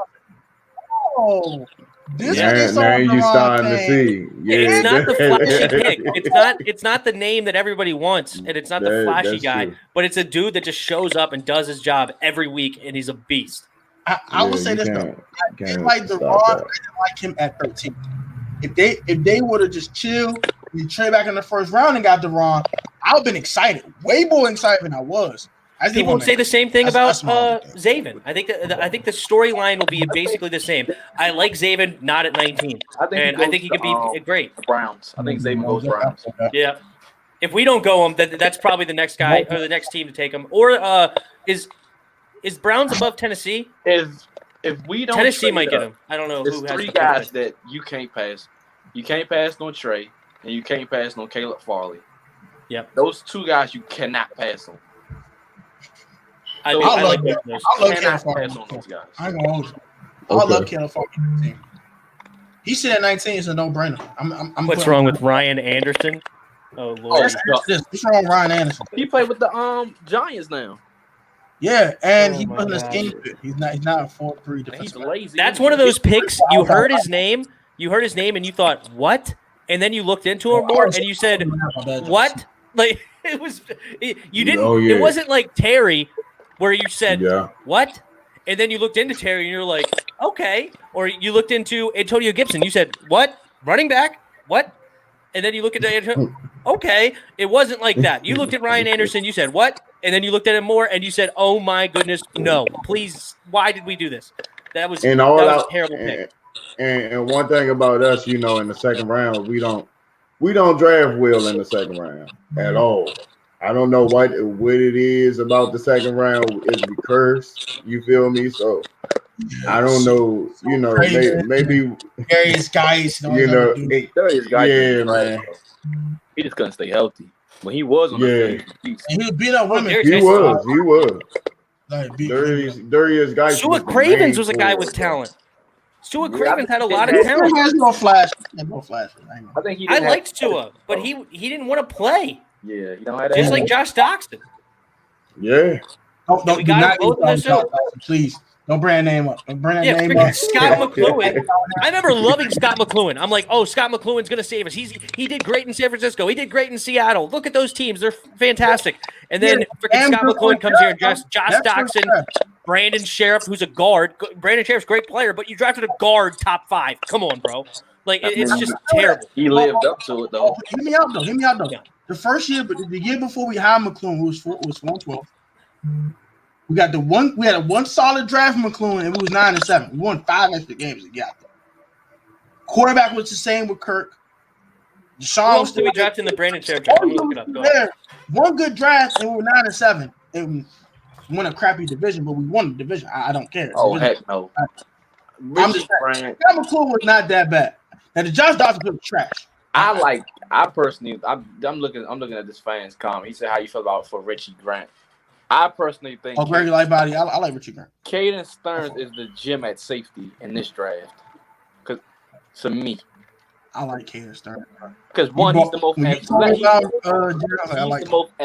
athletic safety in this draft, and he got great ball skills. He just need to be coached up too. Okay. Ashley comments, I hope the Aaron Donald thing that happened in Pittsburgh ain't real. I think you assaulted that man 240,000 times and he just smacked the crap out of him. He got tired of it. Something. 2015's draft is okay. It's not a home run, but it's Buda Becker over Ryan Anderson. I forgot about that. I don't remember. It made me mad. Don't bring that up, please. He's 221 pounds. Honestly, his comparisons to Telvin Smith. Talking JOK. I mean, but you take Telvin Smith in round 1 though. Like, I'm taking a Telvin Smith. Okay, it's not a first round pick. But I'm saying he can be if you need a strong safety, but we don't need a strong safety. He's not better than a lot of the safeties in this draft. Well, if you want a strong safety, like a box safety, he's not a free safety by any stretch. But who in this two safeties not going in the first round? I mean, it depends on who. Like, I can see the Raiders taking JOK. They need a lot of help on defense, but they want linebacker. That's what they want a linebacker, and I think that's what they'll take. I think they will take. That's true. But he could be interesting on the Raiders because they could use him in many different ways and use him as a strong safety where we just don't have the need. John Abrams. Oh, so we got Is Abrams a strong safety? Abrams dog, bro. I know he's good, but I don't know if he I believe he plays strong. He plays both. He plays both. Well, then in that case, I could play JOK at strong and play. But the Abrams key thing is though, this is another thing though. This is a key thing. Would y'all be shocked if they would have drafted DN? You know, because we don't have. I mean, I'm not saying like high. I'm talking about like at least 5th or 5th or 4th somewhere in there. Because I think Ryan Kerrigan's coming back. I think low key is too. And I like James Smith Williams. I don't know if y'all watch James Smith Williams, but I like James Smith Williams. The snaps that he did get, he was always in the backfield, stopping the run, getting sacks here and there. He got perfect depth here, personally. So I don't think. B9, what's up, man? I don't think Finish your statement, Jerris. I'm just saying what's up. I'm just saying. I don't think we should.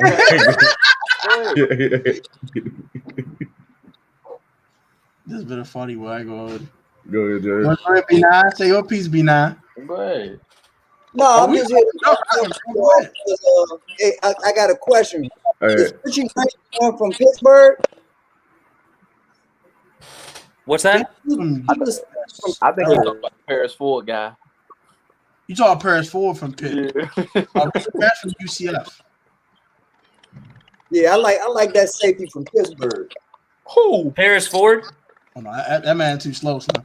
Look, I don't believe the 4.9. I don't believe it. I need to see video. You must be talking about John Hamlin. I need to see a video of Paris Ford running a 4.9. There's no shot he's that slow. I watched the tape. He's not slow. He's definitely and he brings the Did he really run that? He ran a 4.9. Did he really run a? What the official word was? It was a 4.9 40-yard dash. I don't see that. There's no way. But he ran a 4.9. He had the worst pro day ever. For he ran a 4.9. Just retract everything I said. Like the hell with that.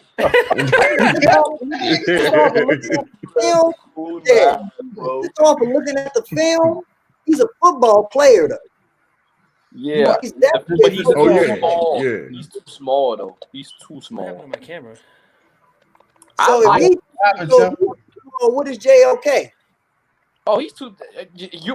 I'm all there. I don't like JOK at all, whatsoever. For people mocking him to Washington, all you did was waste a draft pick and created another need linebacker because he's nothing. Can you guys still hear me? Yeah, we can still hear you, Tim. Yeah, we just can't see. All right, I'm trying to fix this. Sorry, go ahead. But JOK, no. 100% dead, Jerry. But I came on to get an answer from you all. I'm hearing all this Reyes talk, and I understand that y'all optimistic. I'm a Redskin fan too. So I breed All day. optimism. But where are y'all based? Where's the fact that substantiates these claims? I mean, I looked at his pro day. I'll just go by what I seen on his pro day. When I seen his pro day, he got good footwork. He is not stiff at all. He can move. He can move his hips. He can drop in and out of his routes. He's quick. He's not that fast when you see him, but he can get in and out of his breaks, and that's what matters. He can catch the football. How do you know that? Hold on, stop right there. How do you know his pro day? He can catch. He can catch a little bit. I haven't seen him in an actual game. No. So you don't know. We have to see him though. You got to give him a chance. And not to mention, this is why I think you should get the benefit of the doubt for the simple fact that years show, especially this year, I believe you would have said the same thing about Cam Curl in the 7th round, would you not? There's actual collegiate football. But you looked at Cam Curl when hold on. Cam Curl, when I seen him, I didn't like the pick at all. I was angry at it. But when he came on the field, it's sometimes when you see guys in tape and they look terrible, but when they get on the field, it's different. We ain't seen tape on Reyes, but he has the potential. And I think what they'll do, he'll be as a red zone threat for now to help build his confidence. And I think those preseason games will be our tape to see what he truly is. So that's my potential. So my response to that is, and then I want to get Tim's take on it, and then I'll give my response to Tim. My response on what you said, though, and Big Simple and ProTech know this because they've talked to me about this before. Yeah. Jeremy Sprinkle runs the best routes in the NFL as a tight end because every time Jeremy Sprinkle drops the ball, he's wide open. There is no one in a 5-mile radius of Jeremy Sprinkle when he drops the ball. Why do you think that? Why do you think that? Running, all that why stuff do you is think not that, though, question. bro? Him being a red zone threat is not a question. Why His do you think size is not a question. Why do you think he's bro? His hands are the question. I understand it. Why do you think he's wide open? He self-checks. We don't have to check Jeremy Sprinkle. It's Jeremy Sprinkle, bro.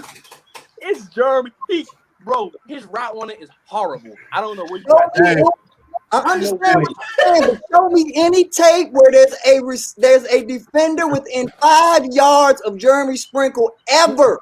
You don't gotta worry. He's not getting the ball. Sprinkle it. If I'm leaving you completely wide open, your lack of athleticism does not matter. It does not matter if you run a 5.5, a 6.0. If I'm leaving you 7 yards open and you only got to go 4 yards for a first down, it doesn't matter what type of athlete you are. I dare. So everything that you're telling me about Reyes is irrelevant. I dare you to leave him open. I dare you. I couldn't hear you. Say it again. I dare you to leave Reyes open by himself. We'll see how well that goes for teams. We'll see. You just said Jeremy Sprinkle wide open. Why? It's Jeremy Sprinkle. That's why I leave him alone. He's not good. Why would I go guard Jeremy Sprinkle when I know he's going to drop the ball? Okay, so if you know that, Jeremy Sprinkle played 4 years in high school, and he played 4 years in the SEC, and then he played 4 years in pro. You're telling me that this guy that's from another country that came to America to play basketball and only played basketball I'm gonna get you on this one at Tulane University. I'm gonna get you on this one. You're betting your money on him. Hold on. You will never bet my I'm gonna get you on this one. I'm gonna get you on this one. Let me ask you a question first. Did teams have tape on Sprinkle or do they have tape on Reyes? Which one? Say that again. Does team have tape on Reyes or Sprinkle? On Sprinkle. Exactly. So they know what he is. They don't know what Reyes is. So that gives us an advantage, and it gives him an advantage. And you're absolutely right. Exactly. All that I'm saying is that what you're saying today, as of this date, it is based on what you dream about. It is based on what you hope happens. You have your fingers crossed based on your analysis. Your analysis has no merit. It has so you don't like it. So you don't like the pickup. You can draw on as a reference to back up your hypothesis on this theory. You don't like the idea of basketball players in the NFL? I love the idea of it, but I know both sides. So we could pull on examples from other basketball players that have come to the league and succeeded. Tony Gonzalez, Jimmy Graham, Antonio Gates, Julius Thomas. Yeah, there's a ton more. I'm sure I'm missing a ton of them. I'm sure. Kel from Kansas City played basketball. Travis Kelce, there you go. There's another great example. So you could pull on those, and you're right. I mean, technically speaking, this is every single draft pick. I mean, every draft pick can flop at the next level because you don't know what they're going to do once they actually get hit by an NFL linebacker or an NFL D tackle or whatever. We forgot the king. Jimmy Graham is the king of them all. The king of basketball players being a tight end. So I'm not saying that it can't work. He's great. I'm not saying that it can't work, Dirk. I'm not saying it can't work, Tim. Once again, I'm saying as of this date in April, what do you have to base it on other than the other basketball players that have shown success? Because I have just as many basketball players who tried out and could not make it to the NFL that thought that they had a chance just because they were an undersized power forward and that they had the athleticism and the height and the size to play the position. If you all remember the guy from I think it was George Mason, they went to the Final Four, the undersized center that they had. He tried out for the Giants. 2 days later, he was done. Yeah. So what was his? Wait, but hold on. Was it 2 days later? Was he done? Was it 2 days later he was done because he couldn't catch? That he couldn't run routes? Or was it because he sucked at blocking and he couldn't take a hit? I have no clue. I don't know the answer, but I can definitely see basketball players getting to the next level and then struggling to take a hit, struggling to block. Because I was a basketball player my whole life, and I went and played football, and I struggled at blocking because I'd never done it before. I'd never even gotten to a three-point stance. I walked onto the team, and I struggled with it. So I could see that. But I had great hands. And if they got it near me, I caught it, and I wasn't very fast. But I had my hands were through the roof. That's about all I had is hands. All right, and then basketball players have to have natural hands. You can't be a solid basketball player, which he averaged 24 points a game in high school. Okay, I know he only had one semester at Tulane or whatever. And he only averaged 6 points, and I don't think he's the best basketball player ever. But if you have some semblance of playing the position of or playing basketball, you have to have good natural hands because you have to be able to catch and shoot, catch and pass immediately. You don't body catch in basketball. If you're a body catcher in basketball, you're going to take too long, too slow, and you're going to get covered every single time. You have to be able to make quick move with your hand, good hand-eye coordination. And I'm not worried about his hands. Is that 100%? Absolutely not. I mean, anybody can fail at anything, but it's not. I personally don't have a lot of worry about his hands, ability to run routes, and ability to go up and get it because those things translate from basketball to football. But my big worry with him is I don't know what he's going to be in the run game. I don't know if he's going to be a Jordan Reed-esque where you're a good pass catcher, good pass rusher, but then you're a liability in the run game, and that's going to be a struggle. But go ahead. What program did this guy come from? He came from the international program that we got the African defensive end from last year. Exactly. Yeah. The rugby player. Uh-huh. So already, just by knowing that the pool and the area that we got from, he's a project. He's a project just for where he's coming from. So that's all that I'm saying is that he might shock us all, but you have no data to have you jump out on the limb. And Jared jumped out and said he's betting money or he's guaranteeing or this and that. You have nothing. Jared has never exaggerated a day in his life. Okay, and I'm rarely ever wrong. So I'm a Redskin fan, so I hope you're not wrong. I hope you dead right, big dog. I hope and pray. The way I look at it with him is I feel like it's a higher margin for him to succeed rather than not because of the weapons we have on offense. He's not going to be highlighted as much. Logan will be highlighted. Curtis will be highlighted. Antonio will be highlighted. Terry will be highlighted. So that opens him up to do what he does. Even JD that too. helps him out. So he has a chance at succeeding rather than not succeeding. Okay, you say the Giants guy. Who did the Giants have? Is that true? What Winter Nation just said? Who the Giants had? I want to go back to your point about Logan Thomas. Remember what we said last year with Steven Sims? We had Steven Sims guaranteed. Everybody had Steven Sims guaranteed as the least the slot receiver. So you didn't even have him as the slot? I can't. You asked him. I can't stand Steven Sims. I never go to him, ever. Okay. So you admit that you were in the minority though. Most Redskin fans had Steven Sims definitely penciled in to be the number 3. And some people had him even as the number 2. Oh, heck no. Some people. By the time the season played out, all that shit was over with. Everybody knew by the time the season was over with that Steven Sims might not even deserve to be on the field. So my point of it is that if Logan Thomas had his one hot year, I hope Logan Thomas backs it up and shows consistency.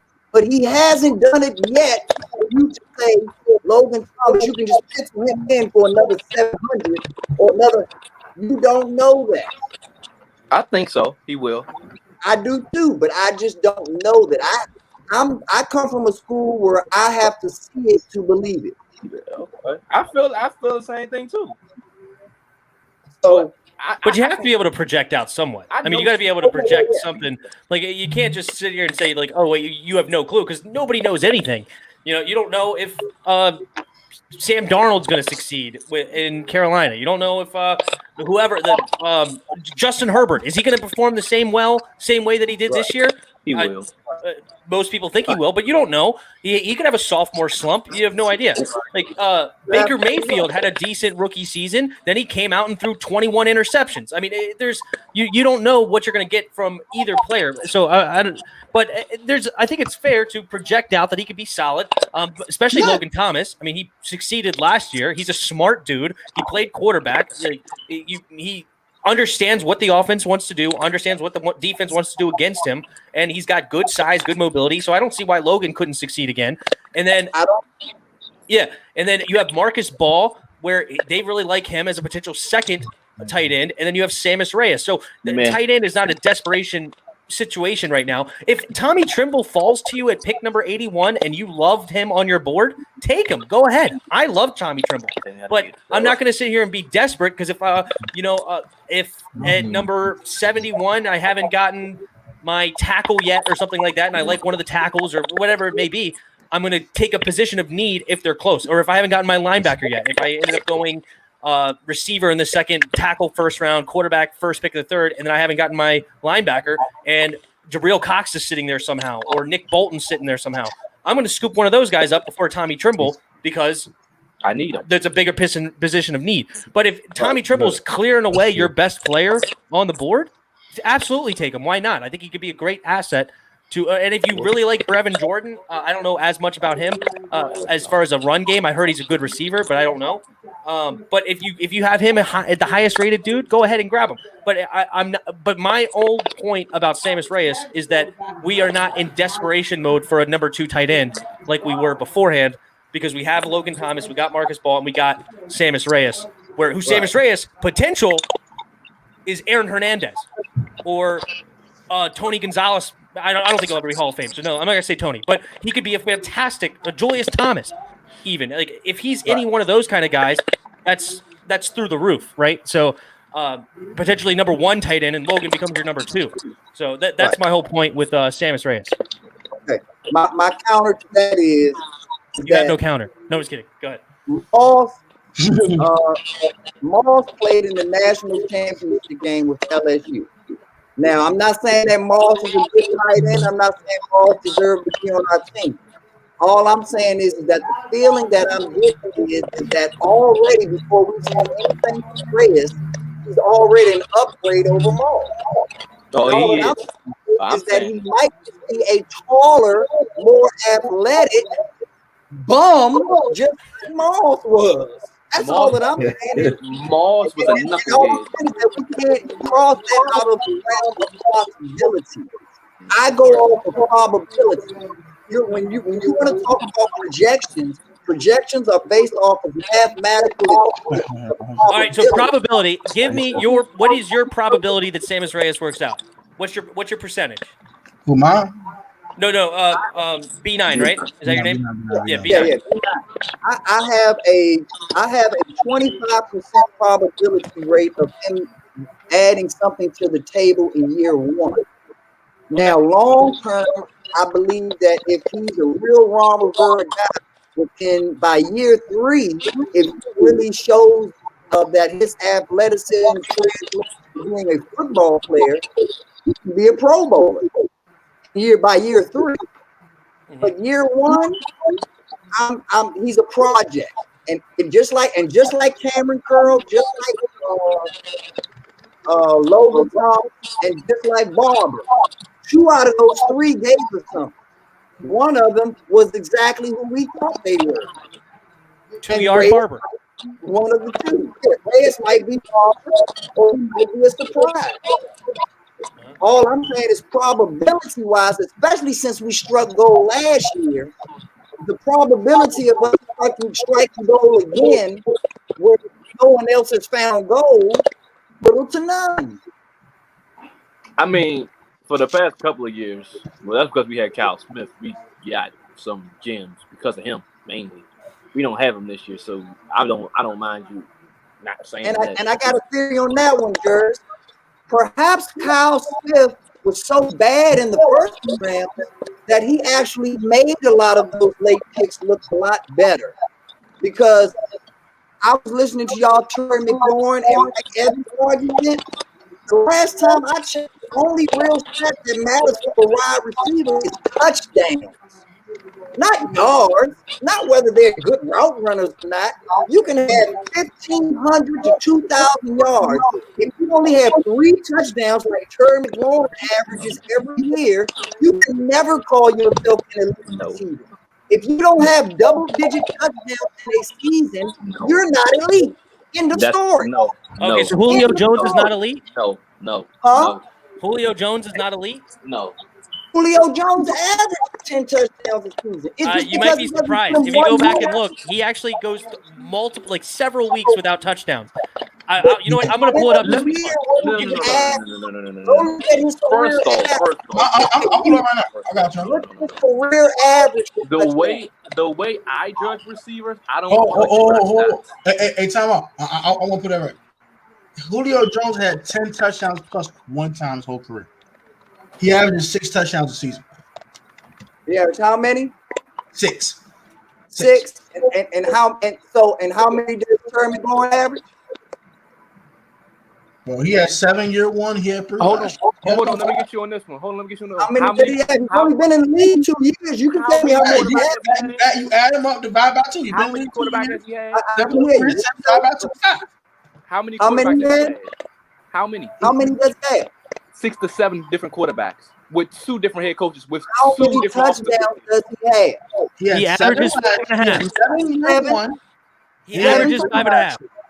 I can't hear everybody talking to me. Actually, 2019 he had 7.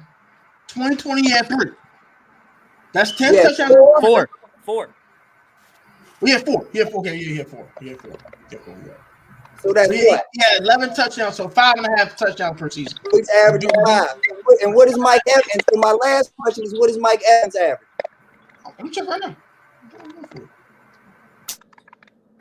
He had 13 last year. A ton. He had 12 in 2016, 12 in 14, 13 last year, 8 the 2 years before that, and 5 in 2017. He had 3 in 2015. So you can bring up the Julio Jones argument. Close to 9. Julio Jones is better. You can bring up the argument based off of what I said but you know that Julio Jones is better. Based off the same argument I just said, you know that Mike Evans is better. You might- listen. No, I don't base things off of stats. Stats lie all the time. I never base anything off of stats. First But of all, points don't. Points don't lie. First of all, who has Terry McLaurin had at quarterback? I'll wait. Points. Stats ain't points. I will wait. Stats ain't points. I will wait. Answer the question. Points How are many not points- stats. You cannot bring up a guy who has an actual better arsenal of a team and a better quarterback in multiple years, and then say he's the better receiver because he has this many touchdowns. Name the quarterbacks that Mike Evans had. Name the quarterbacks Mike Evans had. Tom Brady. Tom Brady. James Winston, Tom Mike Brady. Evans had James Ryan Winston, Fitzmagic. Fitzmagic. Exactly. He's had bum after. He just got his first quarterback in the NFL ever this year. Ever. Mike Evans has played his whole career with no quarterback. So miss me with that argument. So name one quarterback that Terry McLaurin had. I'm gonna rebuttal with this real quick. He Name had one. James Winston, but James Winston's a certified average starting quarterback because he throws a bunch of damn picks. But I will say this: he's better than any quarterback in our roster last year. And this year. Now, they say And the year that. before. Dwayne was horrible. Case Keenum was inconsistent at best. Colt McCoy was trash. Exactly. Colt McCoy was trash. You telling me a guy that can one route But is better than okay, Terry McLaurin? But isn't that the excuse y'all use for Terry McLaurin? Isn't the excuse is, oh, if Terry McLaurin had a real quarterback, oh, he'd do this and he'd do that. Well, Mike Evans did it without a real quarterback. Jameis Winston is Even not if- a real Even quarterback. if Jameis Winston is better than our quarterbacks, he's still not a real quarterback. He proved more touchdowns than all our quarterbacks come out He's last not year. a real quarterback, but yeah, he's a starting quarterback for the Saints. Hey, He's not real. No, that's interesting. hey, like I said, we can make a rapist look good if we're only comparing them to murderers. No, But it's still Mike bad. Evans. But he's still bad. Please. Like I said, Mike Evans has a track record. Terry's still relatively young. So if you want to pick Mike Evans over Terry, I feel that because he has a track record. I think Terry McLaurin has a higher ceiling than Mike Evans because Mike Evans has been in the league longer. We know who Mike Evans is. Terry's just scratching the surface to me. And I'm not talking just because quarterback play either. I'm not talking not just because the quarterback play. He's only been in the league 2 years. They got his first 1,000-yard season. I think he hasn't hit his apex yet. He hasn't hit the top of what Terry McLaurin can be. And out of all of everything that he's been through, I'm not counting quarterback play. Also, Mike Evans is a different style. Oh, did I lose it? All right, am I He's here? a style receiver, He's a different style receiver. He is built to have more touchdowns because he's a red zone target. You throw it up to Mike Evans. He's 6'5". Like, that's what you do with Mike, right? But Mike Evans is legit. I'm not going to act like Mike Evans is not good. Mike Evans is awesome. But I like Terry more overall because he could be an Antonio Brown without the crazy. Like Antonio Brown. Do you think Antonio Brown better than Mike Evans? Who's better, Antonio Brown or Mike Evans? Right now? Or No. At both of their height of their careers. Antonio Brown, hands down. Hands down, Antonio Brown. But Terry McLaurin, you have. I think Terry McLaurin can get to that point at some point. But from what I'm seeing right now, from Terry McLaurin, he's already overachieving. He was only brought on the team to be a special teams player, and he had enough.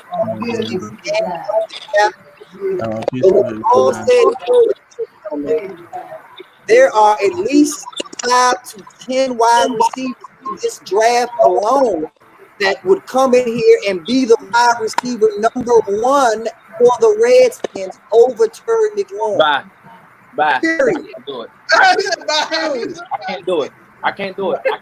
I can't. I cannot do it. I cannot do it. Hear me out. Class better than Terry McLaurin. Could be one.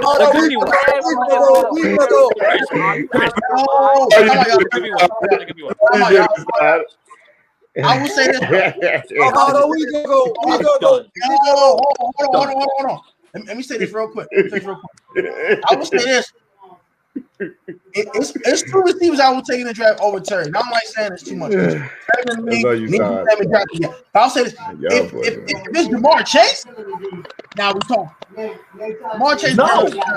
No. Outside. Jamar Chase could be better. That's the one that could be better than Terry, bro. I'm not saying he is for sure, but that's the one. No. I'm out of 5'10", 180. Mr. 5'10", 180. And what did Waddle win in this 40? 4.31? 4.32? Terry's basically just as fast. How much does Deshaun Jackson weigh? Deshaun Jackson's better than Terry? Yes. I'm dead. I'm done. I can't. Y'all on drugs. Yes. No shot. I can't agree. Terry Lawrence 2 seasons are better than Deshaun Jackson's whole career. Let me ask you a question. If Terry died tomorrow, Deshaun Jackson's the better receiver. But go ahead. Terry McLaurin had 6 to 7 different freaking quarterbacks, 2 different head coaches, 2 different offensive brands, and still produces. Who can do that? How many quarterbacks did Deshaun Jackson play with? I will wait. How many quarterbacks did Deshaun Jackson play with? Good question. He's doing that with that quarterback bullshit. Deshaun Jackson Michael Vick. Wait a minute, y'all. Wait a minute, y'all. Carson Wait a minute. Hold, y'all. Hold on, real quick.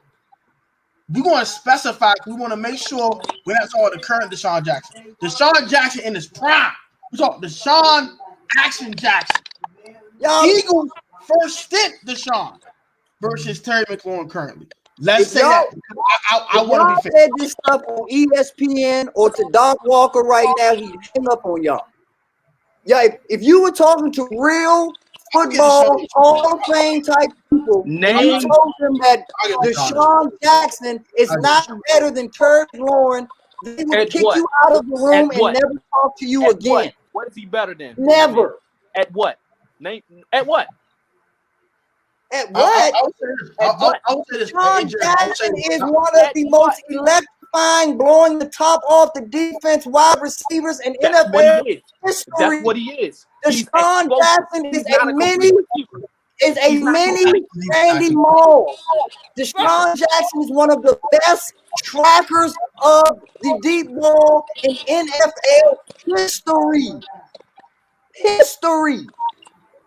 Oh, and Deshaun has made prettier mistakes. You gave him one thing. You gave him one thing over Terry. One. Name another. Name another what? He did bring some deep threat. He's a better deep threat than Terry McLaurin. He's not better than Terry McLaurin at nothing else. So what? What you mean? So what? Hey, that means he's better. If I fuck your girl better than you, I don't care if you're better. Why you had her bring I don't care if you're a better pitcher. If I'm doing that the one not thing a better that receiver. You can be a better pitcher. You can be a better dancer. You can do everything better. But if I do that one thing better, I win. That's not how NFL works, bro. That's how life works, Jerry. That's not how NFL works, bro. No. That's how life works. All I can say is Deshaun Jackson only averages 4.3 touchdowns a year, and Terry McLaurin averaged 5.5. Terry McLaurin's the better receiver. It's it. It's over. It's over. Checkmate. That does one thing. Oh my God. Good at one thing. I will say this, bro. I will say this. Deshaun, his prime was special. Dude was electric. He was different. I ain't gonna hold it. Punt returning, catching the deep ball. Dude was different. But you know, overall complete wide receiver, like running down the middle, catching down the middle, catching the hard ones, taking the hit. Excuse my French, Deshaun was a bitch. He couldn't take a hit for shit. Fact. He Dude, gonna run away take from it him. down. Tank gonna take that hit and get back up like a G. He gonna, oh, what's And up? so was Randy Moss. And so was Randy Moss. Randy Moss was Hey, Deshaun Jackson. Right now. Deshaun Randy a Jackson's different not class. even in the Randy same. another planet. Yeah, Yeah, Randy Randy's Moss not- got Randy hit a different by class. Sean Teller. He got hit by Sean Randy Teller. Moss is so literally he- the second best call him receiver of Spade all a time. spade, let's do it. He Randy can Moss go is the across the second best middle. receiver of all time. Do we all agree with that? I will say this. Randy Moss is Yeah. the second best receiver of all time. Yeah, He will be better than Deshaun Jackson. second But best. right now, Deshaun is prime. Jerry You Rice was is number going to one, the- and then it's Randy. I will say this: before Terry's career is over with, Oh yeah, Jerry Rice is the best like he stole something. overall. I think Everybody Jerry's know that now- part. He's the go-to wide His receiver. career is over with. He was better than And this is what I'm going to say, and I actually do have to get going. Is Deshaun Jackson, Randy Moss, Terry McLaurin's Jerry Rice. Let's go. He's more complete. He's the whole package. Exactly. That's how you measure a receiver. By the complete and intangibles. That's how you measure a receiver, not by stats. I do have to get going, guys. Thanks for having me, Protect. I'm going to get going, guys. By the way, Thanks, nice meeting you, B9. Nice meeting you, Big Simple. Thanks for All right, stopping by. Tim. Subscribe to the All right. channel. And thank you, All right, guys. bless And you, I got to get rolling. It was fun. Got to I enjoyed this. Good work, Tim. Simple. Good work. Thank you, No guys. doubt, Tim. Yeah. My man, 2K for end of the month, man. I'll see you, Tim. Hey, y'all. I ain't gonna lie, y'all debate was hilarious. Hated that. I will state that right now. When Jairus, bro, I knew B9 started. I swear to God, man. Chris, you are hilarious, bro. That, Hey, I love that. I love that. I love the debate, bro. I ain't say crap. I let them talk. I ain't say nothing. I ain't say a Yeah, damn I love it, thing. man. I let them talk. Them talk they ish. see what I notice is that it's a lot of fans out here, and I'm a passionate fan too. But I'm a realist about mine, man. Like You ain't the only one. how I look at a starter. If you are a real starter in the NFL or the NBA, you can go to any team and at least be the You make my backup. point. At You make least my be the point. backup. But you make my point. Okay. What That's you my make? point. You it's What is not it? you can't You take Hey, this very any- light back. I agree with you, Jairus. you can't just take any kind of receiver and put them in our situation and think that they're going to succeed. Because a lot of them can't. The Okay. top guys in the league, the top receivers that you see, they have either a Hall of Fame quarterback or a great one. D Hop, he got Kyler Murray, he had Deshaun Watson. Who else? Stephon Diggs got Josh Allen. What's another top receiver in the league? I'm missing Devontae Adams, freaking Aaron Rodgers. You take those guys off that team, I would love to see exactly what they are.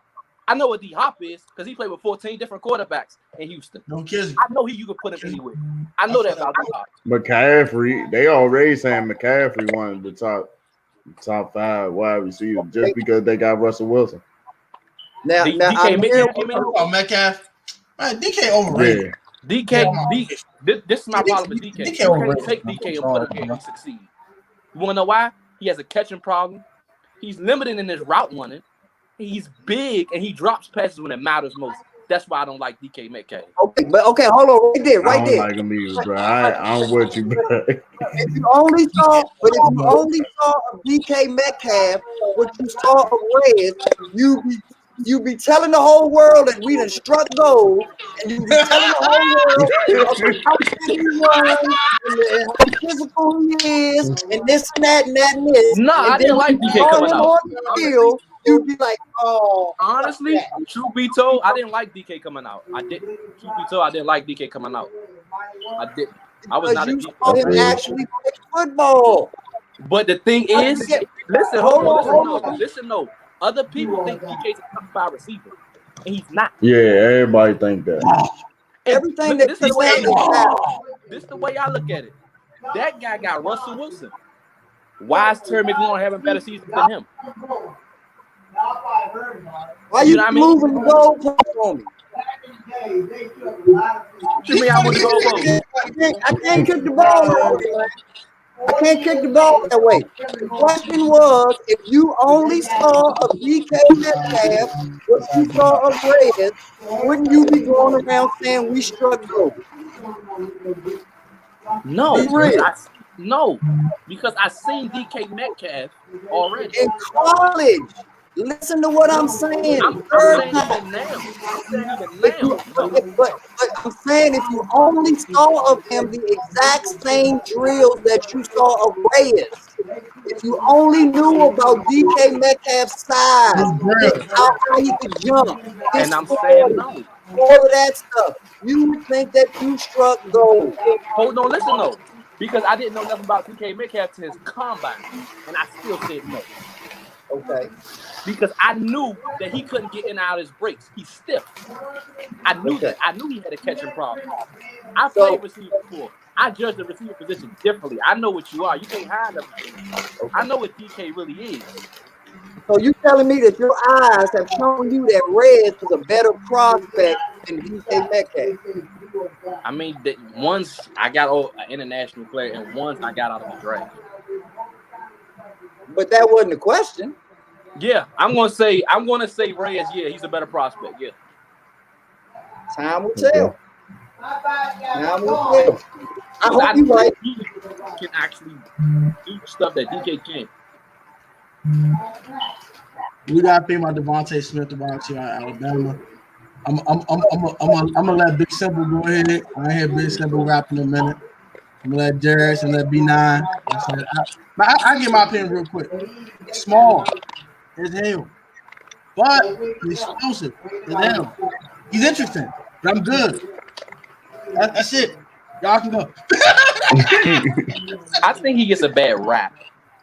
I mean, he's too small. Because I like the skill set. He's too small. I mean, they compare him to Marvin Harrison. Marvin Harrison was a dog. He was a dog. We agree on that. But I think you got to hide him right now. I think you got to hide Devontae a little bit. I don't think he can go out there and go to a team and he's the number one guy because they aiming on him. He might get hurt quicker than you. So I think he got to be like a second guy on the team, second or third right now. I don't think he's on the team. Yeah, I see him as that way too. That's some way I can look at him like that. He real small. Because you look at Deshaun, he was small and it caught up to him. Yeah, it did. So that's how I look at him, because you can't really depend on him, as much, because his size just, you gotta hope that he, survive in the middle and all this other stuff. He good for a slot, maybe a full for right now. I think he'd be good. Not the right away. You good to the Giants? I got you for the Giants. He'll be perfect. I even like that with the Cardinals too. I ain't gonna hold you. Oh yeah, that'd be solid for him. The Cardinals. Be slot. I slot fool. Go ahead, be now. Me up, and y'all probably don't know this, but I know all y'all younger people. Back in the day, there was a player called Abe Jordan that played for USC. His name was Pearl. They called him Abe Jordan. They drafted him. He had all the hype in college, this and that. That reminds me of Devontae Smith. The second player that they drafted in the second round from the same backcourt for the same team was a player by the name Robert Pack. Robert Pack played in the NBA for like 15 years and still is a coach right now. Baby Jordan played like 3 years, maxed out, and don't even get an NBA pension. That is Devontae Smith. Devontae Smith is taking advantage of Waddle getting injured at Alabama. If Waddle didn't get injured at Alabama, Waddle would have taken so much of that shine. There's no way in the world he could get the Heisman, and there's no way in the world that he can be considered a top 10, top 15 receiver in this draft. I think he'll still be a first round receiver. But the thing about Smith now, his draft stock is actually dropped. So I wouldn't say the hype is there anymore because they know that his weight is a problem. Waddle, I don't think Waddle should be a first round draft pick because he's a slot receiver basically. You don't draft receivers like that in the first round to me. Because let me give you an example: Henry Ruggs. Okay. You don't draft receivers like that because Henry Ruggs is nothing at all. I'm sorry, he's nothing. He's limited on the routes he can run. He's just a go-get-it guy. I think Waddle, you get him in the second or third round, something like that. I'm not saying that he's not going to be a good receiver. Don't get me wrong. But I'm saying a guy like that, you don't spend the first round on when you can go elsewhere and get another guy just like Waddle later on in the draft. So you don't think Waddle would be first round draft? I think he might fall out of the top 15 to be honest. I think he might go to the Giants or the Eagles. I think the Eagles don't pass. But Giants or Eagles right there in that range, I think they take it. Okay. So you don't think Waddle's going to be a first round draft pick? No, Waddle's going to go in the first round. I think he may go before. I don't know. He's going to go in the first round, though, because it's teams that need receivers. So they're going to get desperate. Yeah, Waddle being the second receiver off the field after Chase. That's what I'm thinking, too, to be honest with you. That's what I'm thinking, too. He might be. But Kadarius Toney, I cannot stand him. He should not be a first rounder. No way, no how. The only player I want off of Florida's whole team is Pitts. If we don't trade up and we get Pitts, fuck all them Gators. I don't want trash. I don't want none of them. I feel you. I don't want none of that. I don't want none of that. I don't want none of that. Goodness. I like the receiver from Purdue, Rondell Moore. I don't like him too. I don't. He's too small, bro. He's too small. Now I'm gonna tell y'all my problem. My problem is I don't know where these players are supposed to be drafted per se. I just know what I like. And what I like is I like that safety from Pittsburgh. I didn't know he ran that slow 40, but on the tape, I feel like that safety from Pittsburgh. I like that safety from Florida State, little baby Derwin James. Hosteen, whatever his name is, got the long, whatever name. He all right. And Big Simple know how I feel about Xavier Collins from Tulsa. Oh yeah. I like the wide receiver from Texas Tech, Big 6'6", Kenny Galladay type dude. Hey, he's talking about Big Killer. I know he's talking about. Check him out. 6'6", Florida State. I mean, Texas Tech. There's only one. You know him when you see him. There's only one big receiver at Texas Tech.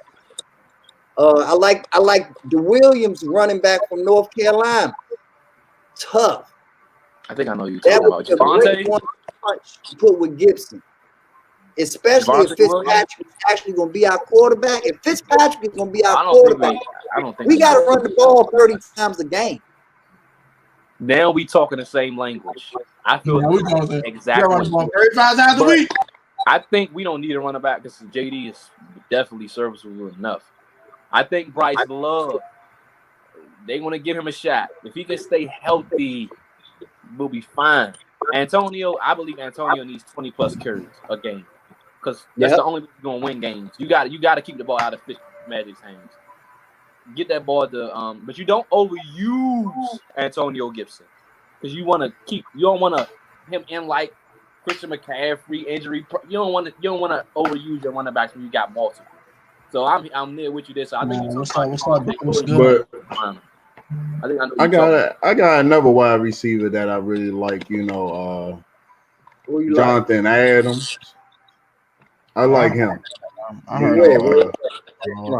Jonathan Adams. He's good, man. So if we get him like in the later rounds or something, I would definitely take him as one of the last wide receivers. Most. I like Tyler Wallace. But there's another guy I like though. And me and Tim like this dude too. My man Tim Fiocco. I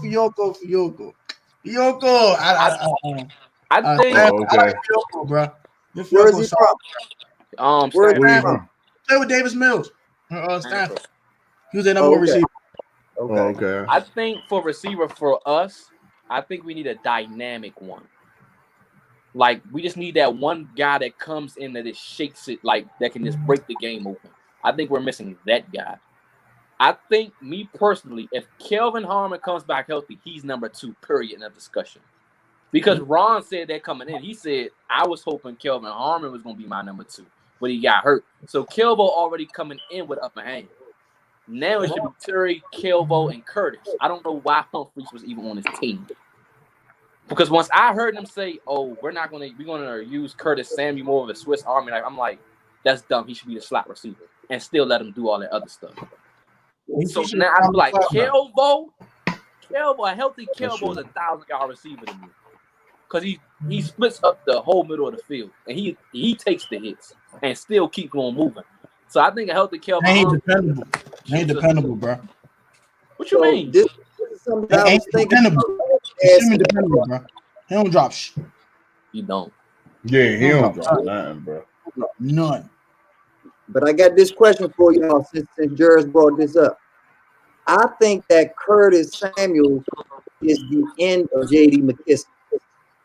I think Curtis Samuel is enough of a slot receiver and between him and Gibson, because I think that Gibson needs to not only be Curry, Gibson needs to be the third down back exclusively. And because all of those, he can do more. As good as J.D. McKissick was, Gibson can do so much more dynamic things out of the backfield if given the opportunity to. But you want to know why I say you keep them all? Because what if I can run 2 running back sets with both of them? With Curtis Samuel back there or Antonio back there. Now my offense is opened up in a whole different way because you can't check them both. Those linebackers, that's a nightmare. Underneath, I can shred you, and then I can get you over the top. So you keep a guy like JD there. Because you can give, sometimes they give him some curries. He be busting out the whole 5 yards here and there. 5 yards, 10 So yards. you keep him because of the He get about like 7-8 carries a week. Yeah, no. And you keep those guys fresh. So now, while we moving, your defense tired. I'm bringing in guys with speed. I'm killing you in every way. And I can give Antonio and protect Antonio as much as I can. Now, what about... That's a good philosophy. My issue with that is the only way that I want to hoard one position, like how we have a great D-line and we have too many D-linemen, the only way I want to hoard one position is if the other positions aren't lacking. There's no point of us having 7, 8 D-linemen and no linebacker. And I mean, like you have to be able to give up something to get something. I think you mean D tackles. Because we do got a ton of D tackles. Yeah, right. we got too many. We got 20 D linemen, whether it's tackle or in. But you want to know something, bro? That's what makes it great. That's what makes it great. That's what make our D line the best D line, because once one guy come out, it's another guy coming in. You do realize that Jonathan Allen is the 3rd string D tackle? Oh man, we still got to pay him, Bob. Did you know that? 2nd string. He's 3rd. I'm not Jonathan Allen. Oh yeah. No, he starts. Oh no, listen. You missing on a guy that actually does start, and that's Matt Ioannidis. Nah. Matt Ioannidis is the starter. Bama boy started. He started because Matt was hurt. Nah. He was hurt. Bama boy started, buddy. They split the snaps evenly. Those first two, Bama boys didn't start. You could pull up the Washington Post article on the front page of the sports page right now if the Bama boys didn't start at the beginning of the season. Oh, you'd be able to pull that up. They didn't. Matt started this season. I'm telling you. He got hurt in the Eagles game. Matt started. Played a lot, but the starter. Matt started week 1 though. Matt did start week 1. Yeah, week 1. Yeah.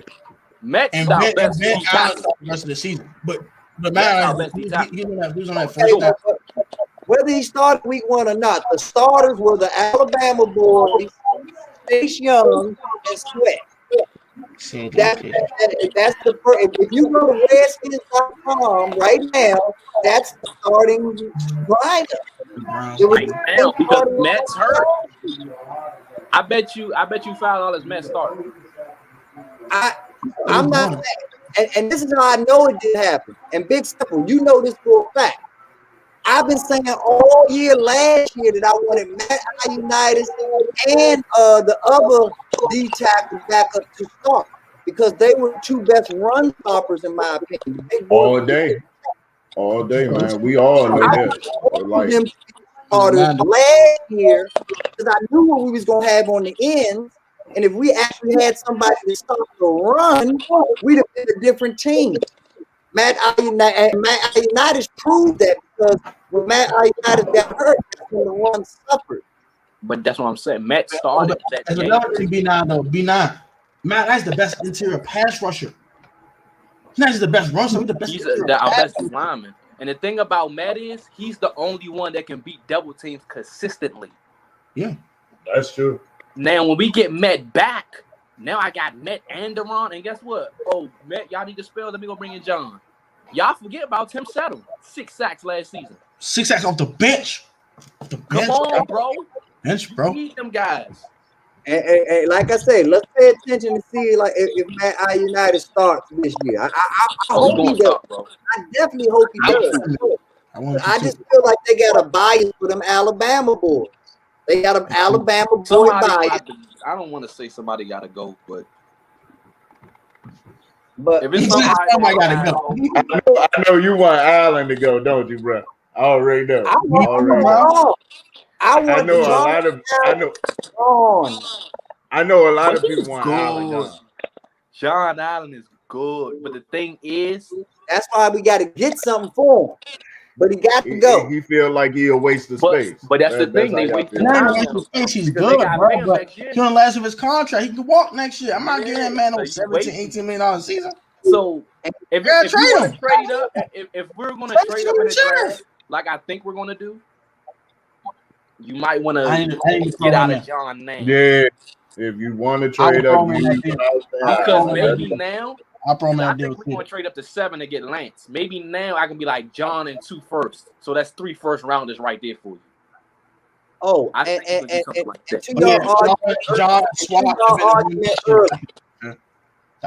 your argument earlier about trading up draft picks for quarterback. If Ron Rivera was going to trade up for a quarterback, he would not have put that money on the right guard. He would have had every opportunity, money-wise, to go get whoever he wanted if he didn't put that money. And look what the Patriots did. The Patriots didn't need a quarterback because they already re-signed Cam Newton. But look what they did when they didn't franchise their right guard. They went and got 2 tight ends, and to a point where as good as Logan Thomas was for us, Logan Thomas couldn't start for the Patriots right now. And that's just what they did in free agency. That could have been us. We were in the pole position, and we gave that shit up. We're there, bro. And let me break it down for you. I hated our offseason. I hated the front office. I hated the fact you got rid of Cal Smith. I hated everything. But the most thing I hated the most was how you spent your money. Because I always wanted to resign Brandon. But the thing is, I think they treated Brandon wrong. And now Brandon doesn't even want the contract anymore. You franchise tagged him. So now that he wants to go, you don't want to trade him. So that's 18 mil I could have saved and just probably let him walk this year because he's going to walk next year for nothing.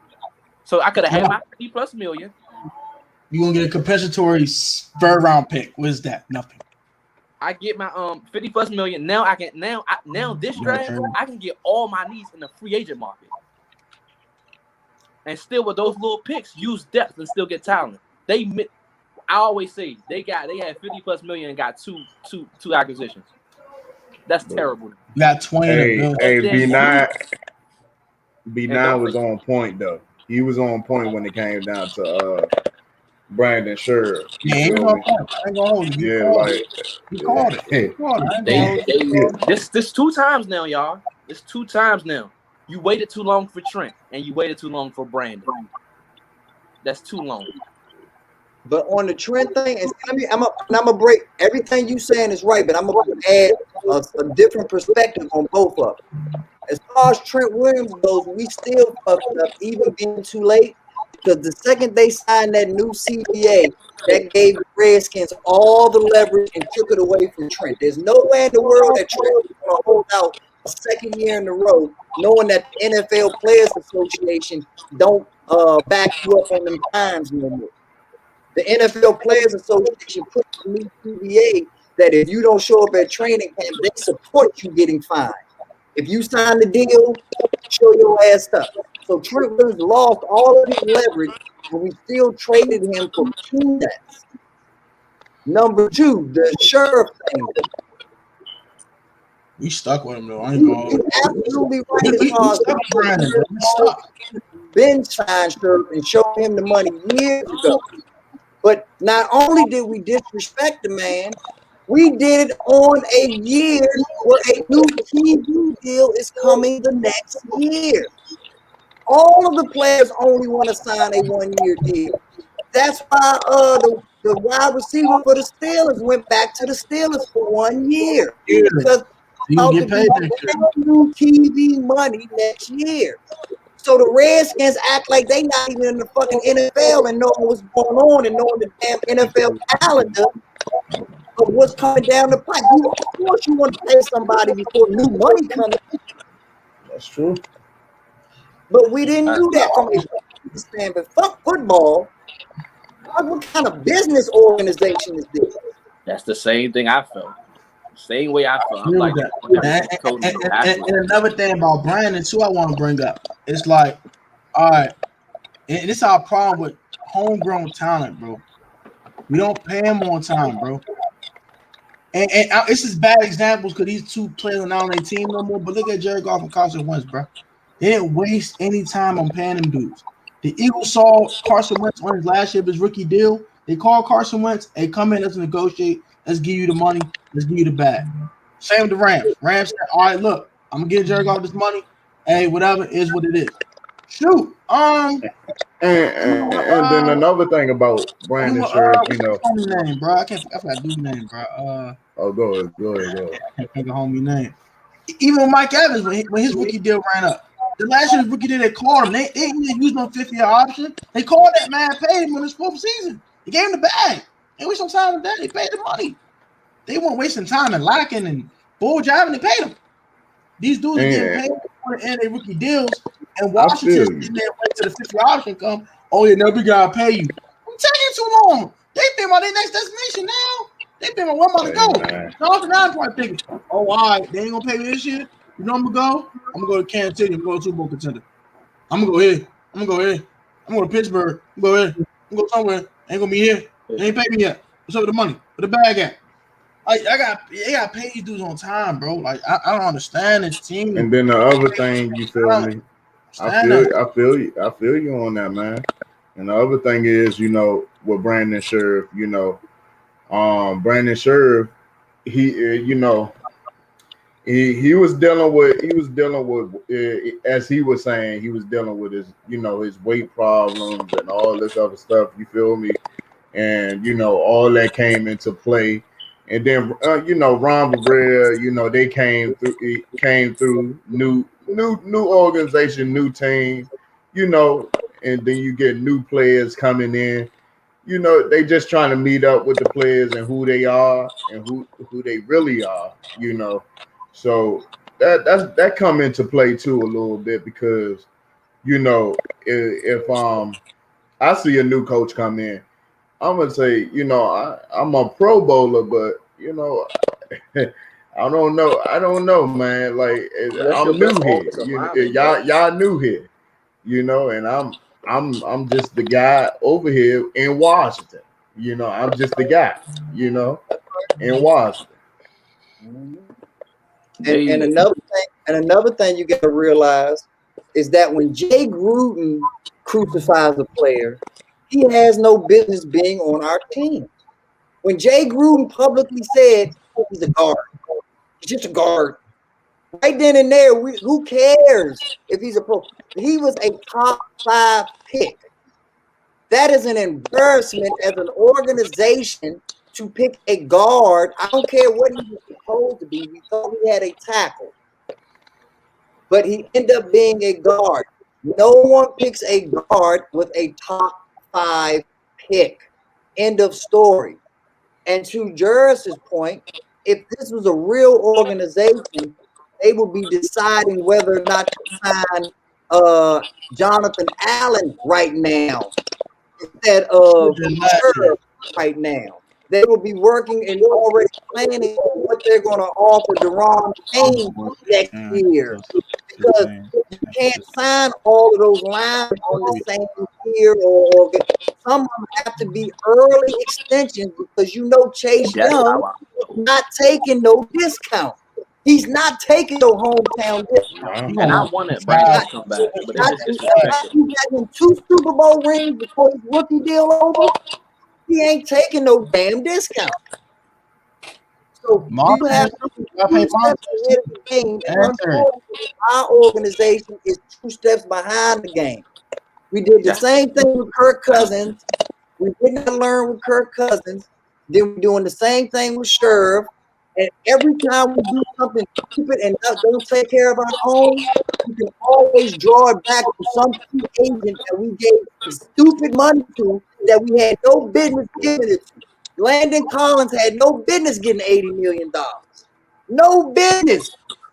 John Mahoney getting $80 million. Bro, don't even get me started on Landon.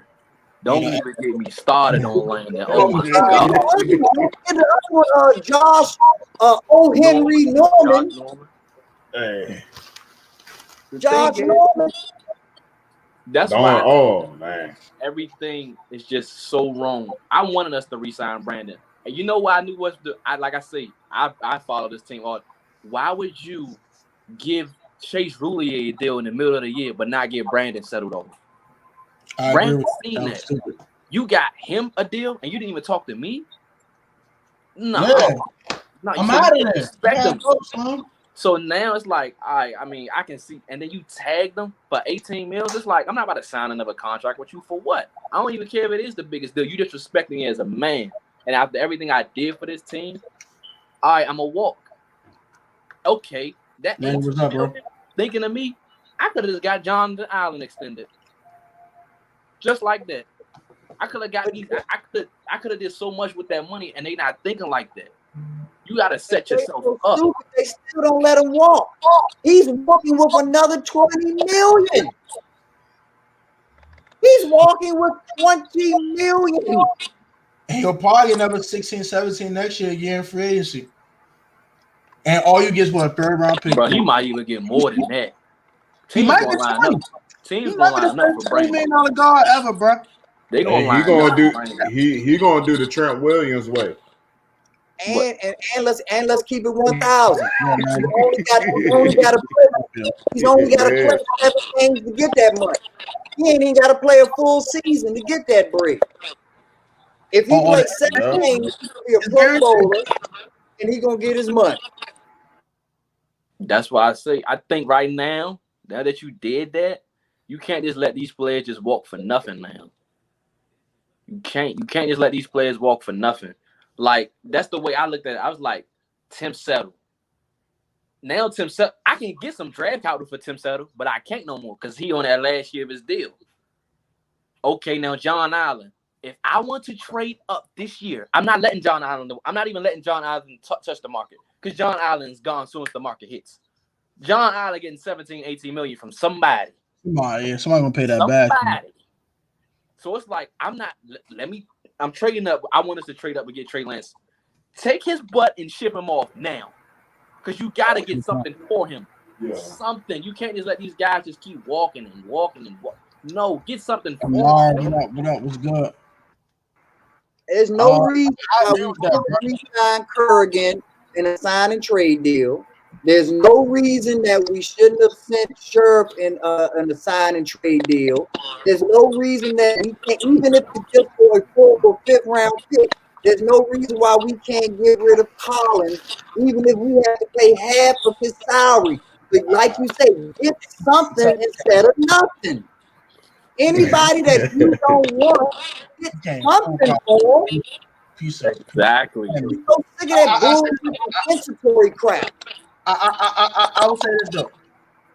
If you had no plans on paying Brandon the money he was asking for, should never attack. Should let his ass walk. First off. Second of all, you should have traded Kerrigan in for the trade deadline. Like, I'm gonna say that too. If Kerrigan said, "I want to start and I don't want to play for you," move him. What you sitting in for? He made no impact for the playoff push. He ain't do nothing. I wouldn't say all that, bro.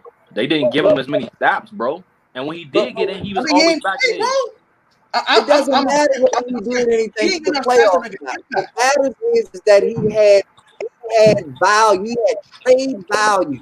You cut Dwayne Haskins that you couldn't get a fucking bag of chips for, but you can't find a way to actually get rid of somebody who brought you something back. Something. I love that. You could got a 4th round for Kerrigan. Hey, I feel you, Drew. I feel you on that. I feel you. Right. I feel you on Kerrigan. For peanuts. So you trade for peanuts. You don't move Kerrigan. Now Kerrigan might come back here. I think Kerrigan. I got too much respect for Kerrigan. You could have moved him. You could have moved him. Yeah, for the right price. I think Kerrigan should come back. But I think Kerrigan should also get some more snaps. Because when Kerrigan is in, he got what, 5-6 sacks last year? Yeah. It was 5 or 6. Just give him that little short amount of time. Kerrigan makes impact when he's in the game. They got it. Come on, man. They got it. Yeah, he had 6 sacks. I don't understand why Jonathan Allen is even on the field in 3rd and long. Because Matt not there, bro. Matt's not there. Why don't we have remember back in the day the New York Giants had a thing called NASCAR? They brought in their 4 fastest D linemen and the 2 strongest ones played tackle and the other ones play end. Like that's what we need to do on 3rd and long. Like there's no reason that we can't get creative like that. We can't with the defensive line we got. When Matt coming back, we can't be creative with that. It's gonna be nasty when Matt. Oh yeah, when Matt come back, everybody knows it's a GG, bro. Because I think once Matt get back, Chase Young gonna feast. I don't want to pay Gary and get free agency money. Oh yeah. Because and that's the thing though. Yeah, Olivier Vernon.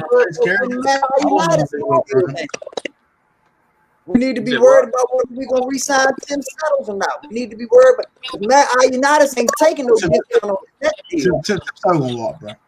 I've already chalked it up as an L. He walked, bro. You can't let John and Tim walk because now you screwed. So I would trade John. He has the most value, and I can get Tim for something a little cheap. I can get Tim for something. I can get Tim $12 million a year, something like that. I can get Tim for that. Settles will take the old man Ioannidis contract, the same contract that Ioannidis is on right now. Tim Settles will take that, and then you can upgrade Ioannidis to what you were going to pay Jonathan Allen. Problem solved. Exactly. I feel you on that. Draft the next Tim Settles. That's the same thing I said. I'm gonna say this though. What I would move John. I agree with Jerris. I agree with everybody. I know everybody say, "Oh, he a leader, da da da da."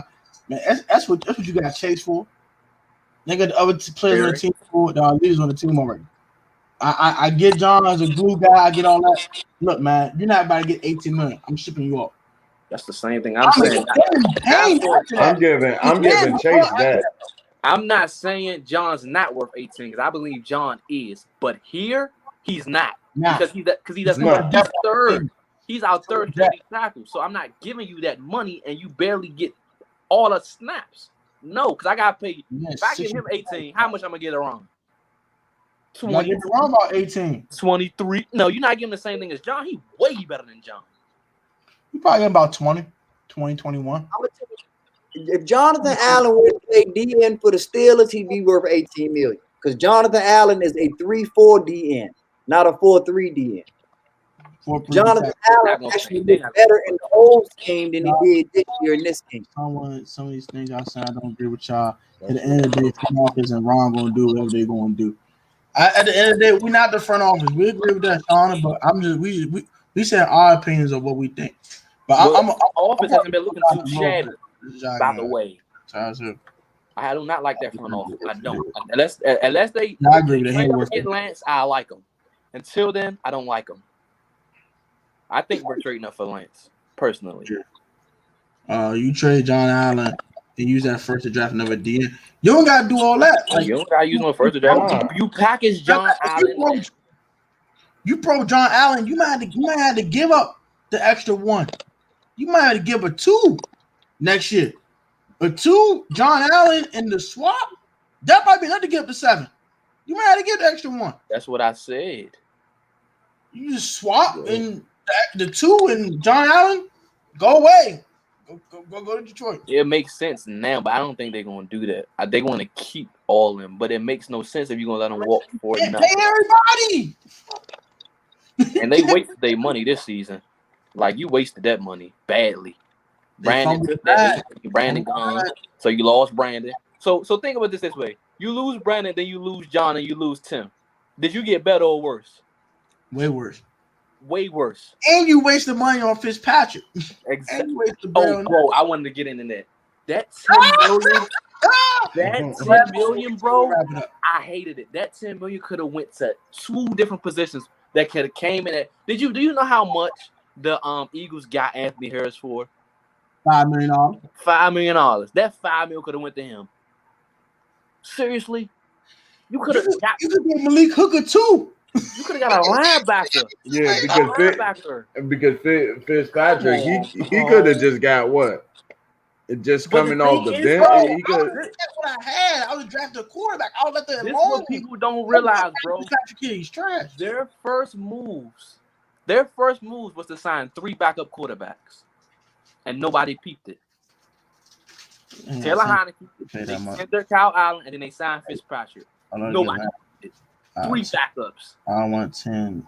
No, I noticed it, but I'm gonna take it a step further. I agree with that too. How are you a brand new general manager and a brand new front office in the first? I don't care if you sign Curtis Samuel first or the cornerback from the Bengals. You do not make your first signing fucking Fitzpatrick in free agency. That is not how you start off your job.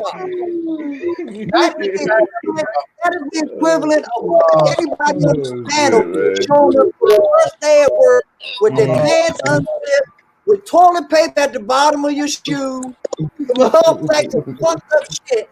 And then you think you have a great day one. Hell no. Yeah, that was kind of. I'm gonna just use 2 comments real quick. So Kevin and PR have comments. No one wants to trade for Allen a year off his rookie contract. You got to package him into a deal. You have to package him in something else. We're not saying we trade Jonathan Allen for a first-round pick. We're saying we're packaging Allen. We're swapping picks with Detroit, and we brought an extra second-round pick in to get Lance. Jonathan Allen goes to Detroit. He gets his new contract. We all happy. He's young. And then extra deal, and that helps Detroit's rebuild while giving us the quarterback of the future. And then draft another D tackle later on in the draft. If you want to. So, Devontae worth $20 million. He's a run stopper. Dead. He actually bought pass rush up last year. That is cap. Super cap. This is what I'm going to say. He was the only one in that Tampa game that showed up. 2 sacks and a forced fumble. He was eating, bro. He had a run stopper. That's the one thing Deron Payne is a run stopper. Deron Payne does everything else except stop the run. No, I think this year he got better at it though. I don't care if he got better or not. He still sucks.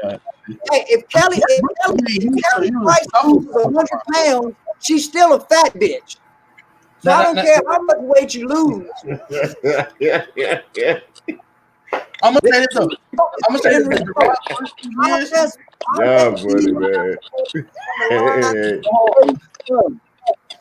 I'll one stop. Hands down. And I'm gonna say this though, Brody. I'm gonna say this though, big bro. Deron's first 2 years, straight run stuffer. You couldn't run through that man for nothing. He got better as a pass rusher, but the run defense started to dissipate a little bit. But he got the pass rusher now, though. He getting in now. 2 sacks and the forced fumble. The only guy that showed up. I need him to get back to the old Deron in the run game, though. I ain't get nasty. I think once Matt comes back out the way, start getting savage. Once you get Matt back, that whole D-line opens up. Tackles credit when we end up top 10 in the run. When we had Ioannidis healthy, we were top 10 in stopping the run. When Ioannidis got hurt, it was up to Jonathan Allen and Deron Payne. It's like 20 something. So I'm not giving Deron no credit. And Deron Payne definitely wasn't good in a 3-4 stopping the run. So I don't know what you talk about on that one, Protect. Deron Payne. I said Deron. I ain't talking about John, bro. I'm gonna talk about John. I said Deron, bro. That's what I'm talking about. Deron Payne, bro. You could run through Deron, bro. Never been good against the run. Never. Never. Look at the run defense. If you are an elite defense, when he ran to his side, he was not rocking. What? Now you got double team. I get what you saying. Deron Payne is a way better D tackle than who I'm about to say, but he was not as good against the run. Snacks Harris, that played for the Giants and the Jets and all. Snacks Harris was a defensive tackle run stopper. He was Deron Payne had none of that shit. I feel you on that. Deron Payne is excellent. Deron Payne is the #1 D tackle for batting balls down for quarterbacks. He get that fat hand up with no problem and bat the ball down. He's gonna get that fat hand up. All right, so we'll see these last 3 comments. We're gonna wrap this thing on up. All right. So, you think Allen was a player that we were gonna trade in the Stafford? And he had to be. If anybody else was, he had to be crazy. I think low key he had to be, bro. I have to agree. On the first day of free agency, we spent $20 million on a guard and a 30-year-old quarterback. That's a damn shame. That's a daggone shame. That's a damn shame, son. No, we're not. I already know what the next comment is. No, we're not. We had Penn I-9. We're still getting beat by Barkley. Stop. No way. No way. Wrong is the wrong stuff. What? Did I look at that comment right? Deron ain't good against the run. What? Not a pass rusher.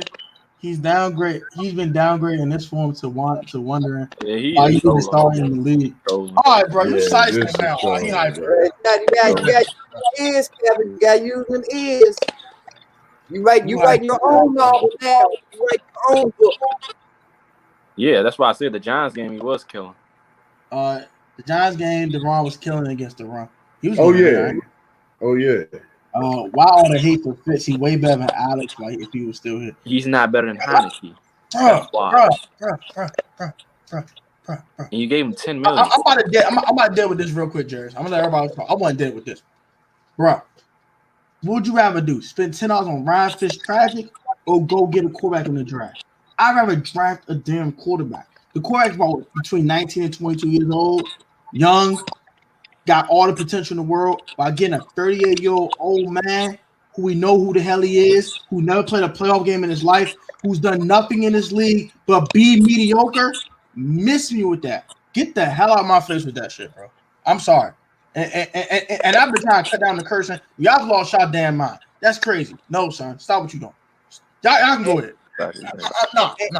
Let me go on record and say, Randy Butler actually knows football. My man Randy actually knows what he's talking about.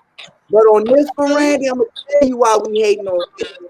Because you need to show me the team that offered him $9 million, but we had to step up and pay him $10 million. Show me the contract that we had to get into a fucking bidding war over Fitzpatrick.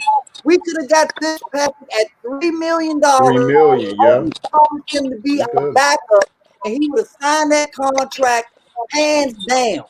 We did not have to promise him a starting job. We did not have to pay him $10 million a year.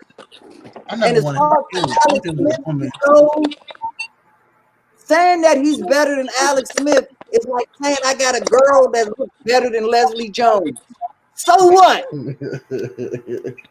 So what? You gotta do more. Yeah, man. B9 gonna post more often, man. That's my dog, man. I'm gonna have B9 on more often. It's my dog. NFC East 2021. We on the punch our way out playoff ticket. Not with Ryan Fitzpatrick, Slim. I'll tell you right now. I want Terry. I'm having Alex. Bro, saying he better Alex Smith, that's not telling me much, bro. Hey, like it or not, Fitz will get Terry and Sam with the ball. Smith didn't do nothing, to be honest. I get he gonna turn the ball over too. Okay, point. Is that But it is Bro, very strange. bro, I mean, the offense We're is going to be drafting. way We're more moving up. explosive. It's better I than you just- want, but it may not happen. We're drafting a quarterback this year in the first round. I just truly believe that.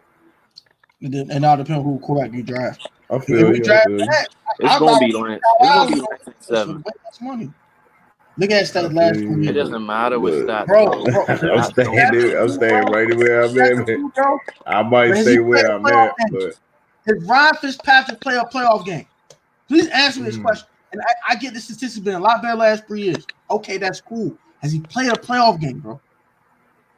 No. Big No. Sam, I don't think we should say that. Fitzpatrick? I don't see it. I don't No, see no. good. It's tragic. I don't, bro. I don't see them staying at 19. I don't. If If Lance fall to 7, bro, I don't think they stay at. I don't think they stay at 19. Me and Jerry's here. Me and Jerry's are here, bro. This is the scenario that I see, and Big Simple noticed. I already told Big Simple this. I think that we stay at 19, but we trade one of these players that we talk about, hopefully sure, and our second or one of our extra thirds, since we got 2 thirds, and we trade back into the first round.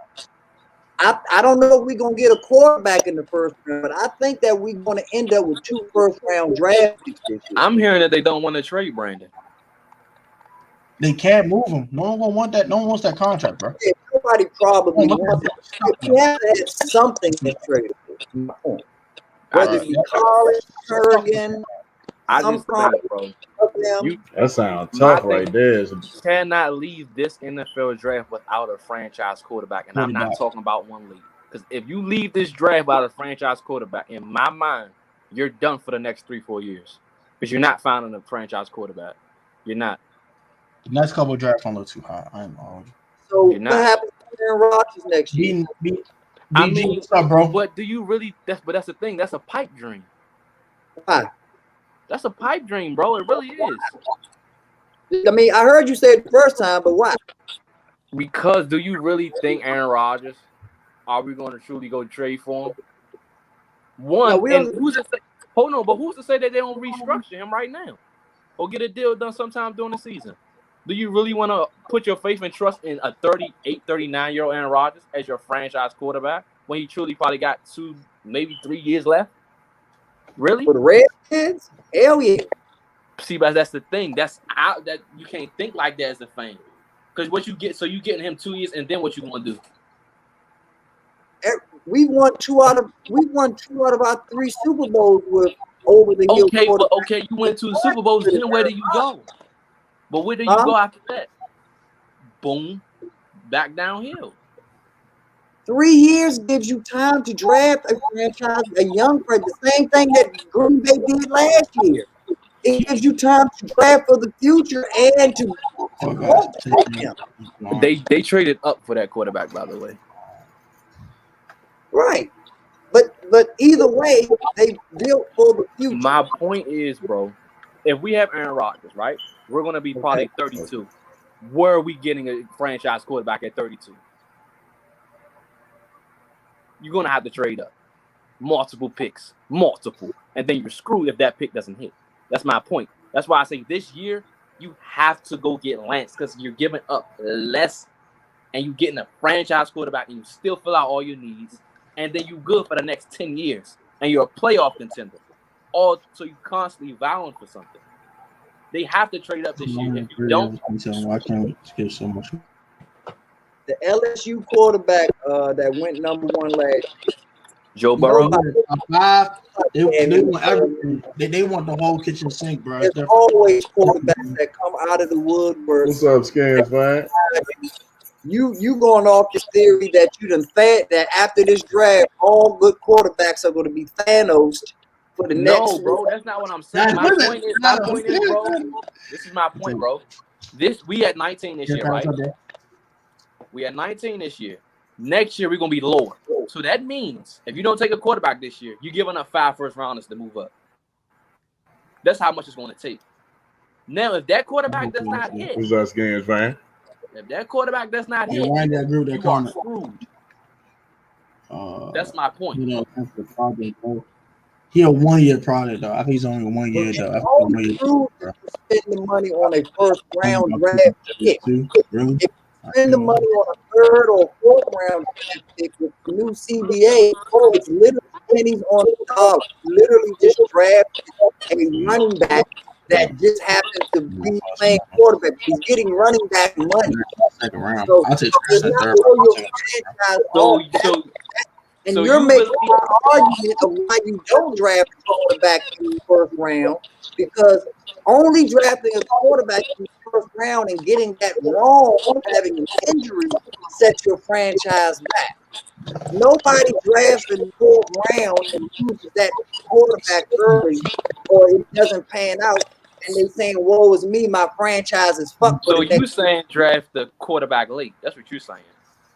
I'm saying that we need to focus on finishing off the football team and then worry about a quarterback, thus making us a more attractive. Hold on, let me finish. Thus making us a more attractive team to Deshaun Watson, Aaron Rodgers, and the Russell Wilson of the world. And if none of them want to fuck with us, and if it's that much easier for the rookie quarterback to come in and win because everything else is surrounding him.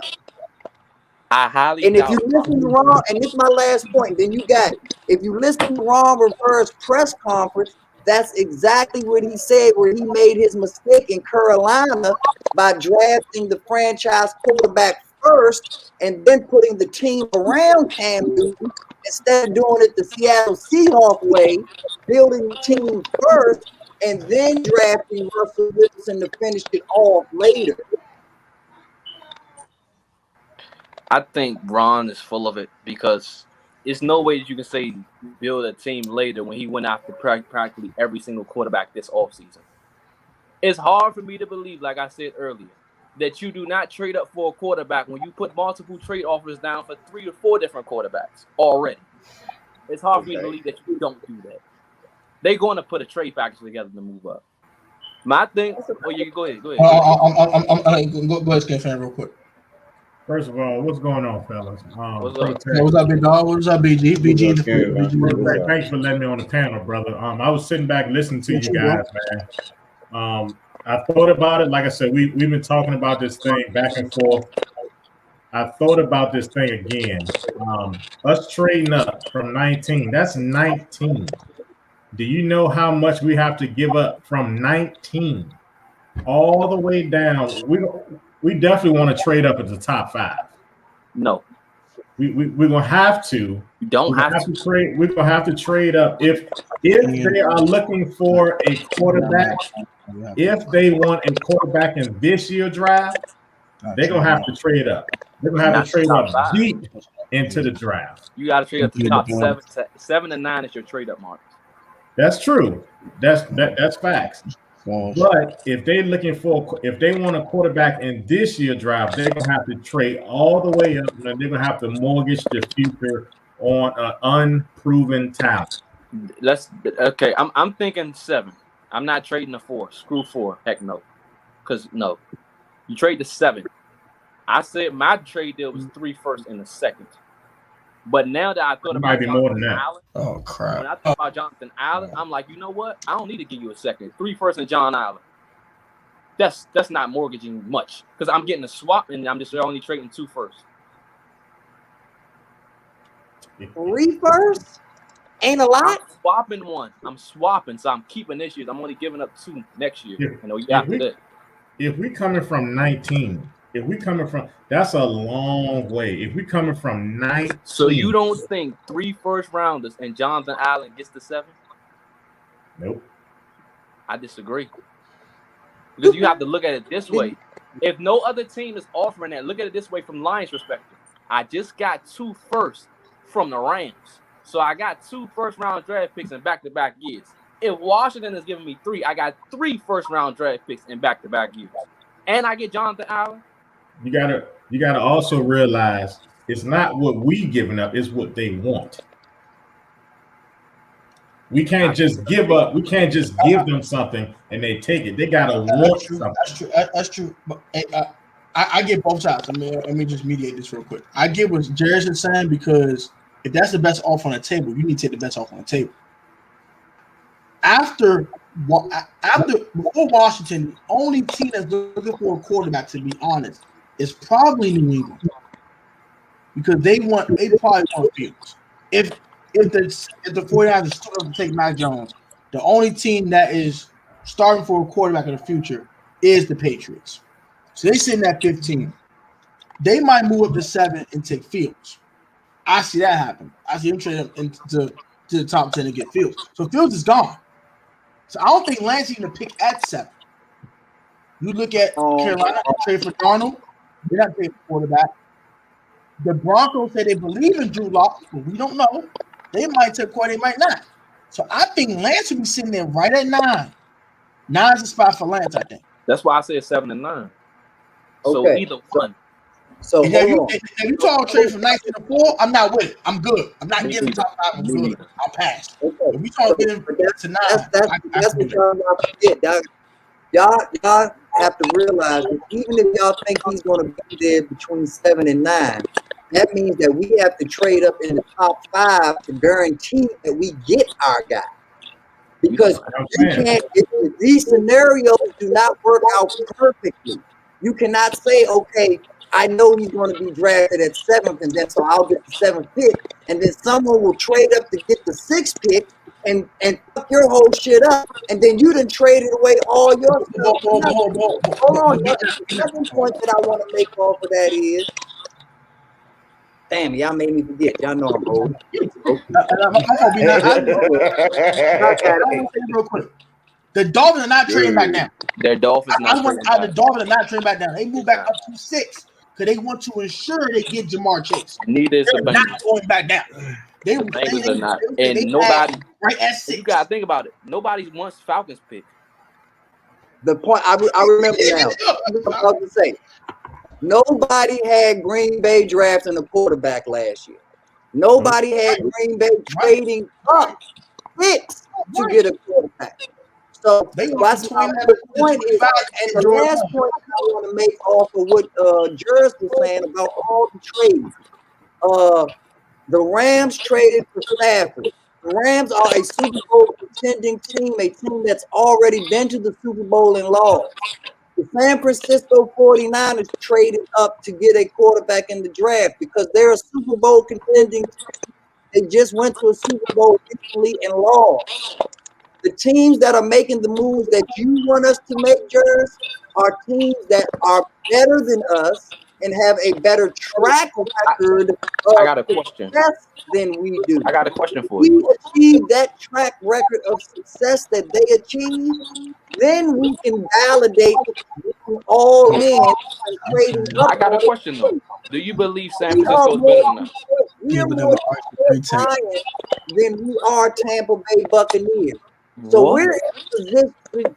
I'm not saying that we are Detroit. I'm just saying that we're more Detroit than we are Tampa Bay. So if we do anything in the draft of a trading nature, we should be trading for more picks. Now, I think the best thing to do is to another do good point that Gregory Lightbody just said too. That's another good point. Go ahead. As far as the top 10, if he falls beyond 9, the Cowboys need a quarterback. Johnson won a quarterback. I believe, and Eagles don't want a quarterback. I could be wrong, but I just believe that they're trading up. I just believe this. But my thing is this. You brought up San Francisco. Our defense is better than theirs. Team. Okay, and I'm about to go to the offensive side of the ball. Super Bowl. Hold on, bro. I'm gonna get there. What good is bringing somebody in if my best players can't stay healthy? When was the last time George Kittle played a full season? You're right. He's coming off that injury. Same foot. Trent Williams. When was the last time Trent can stay healthy? You're right. Stay healthy. You're right. What about Raheem Mostert? I think they gave up Tevin Coleman. Right.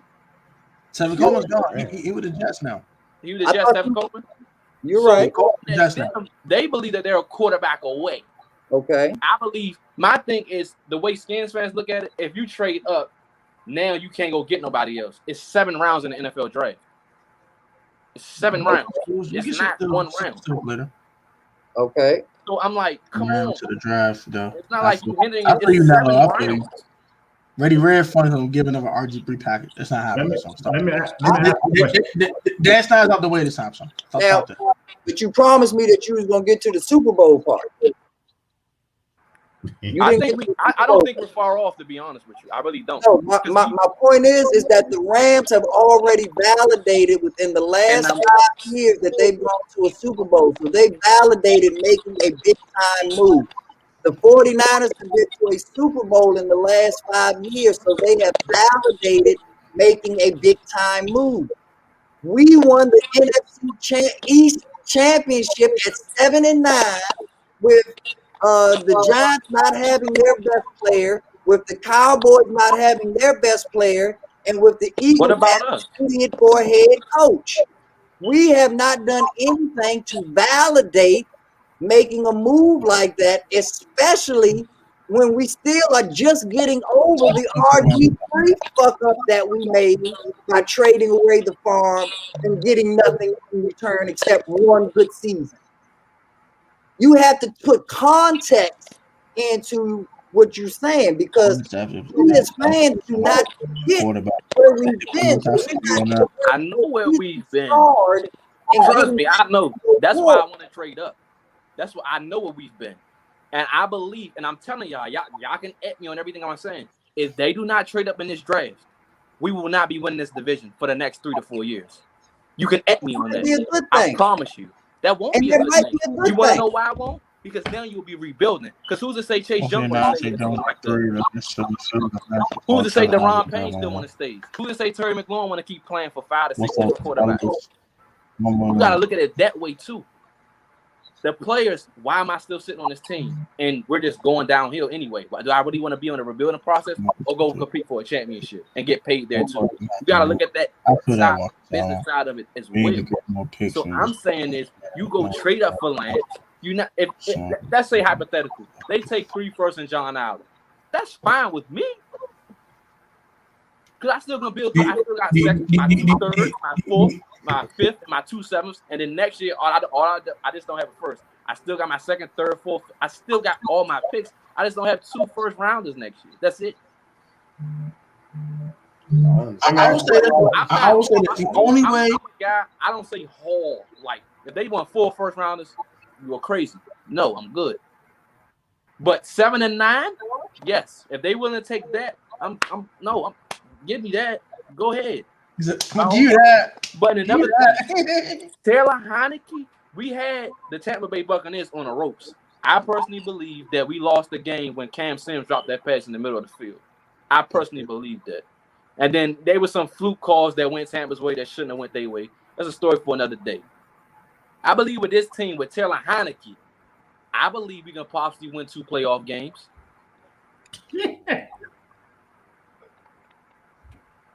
I want Skins fans' opinion on this real quick. I ain't hear Skins fan too much.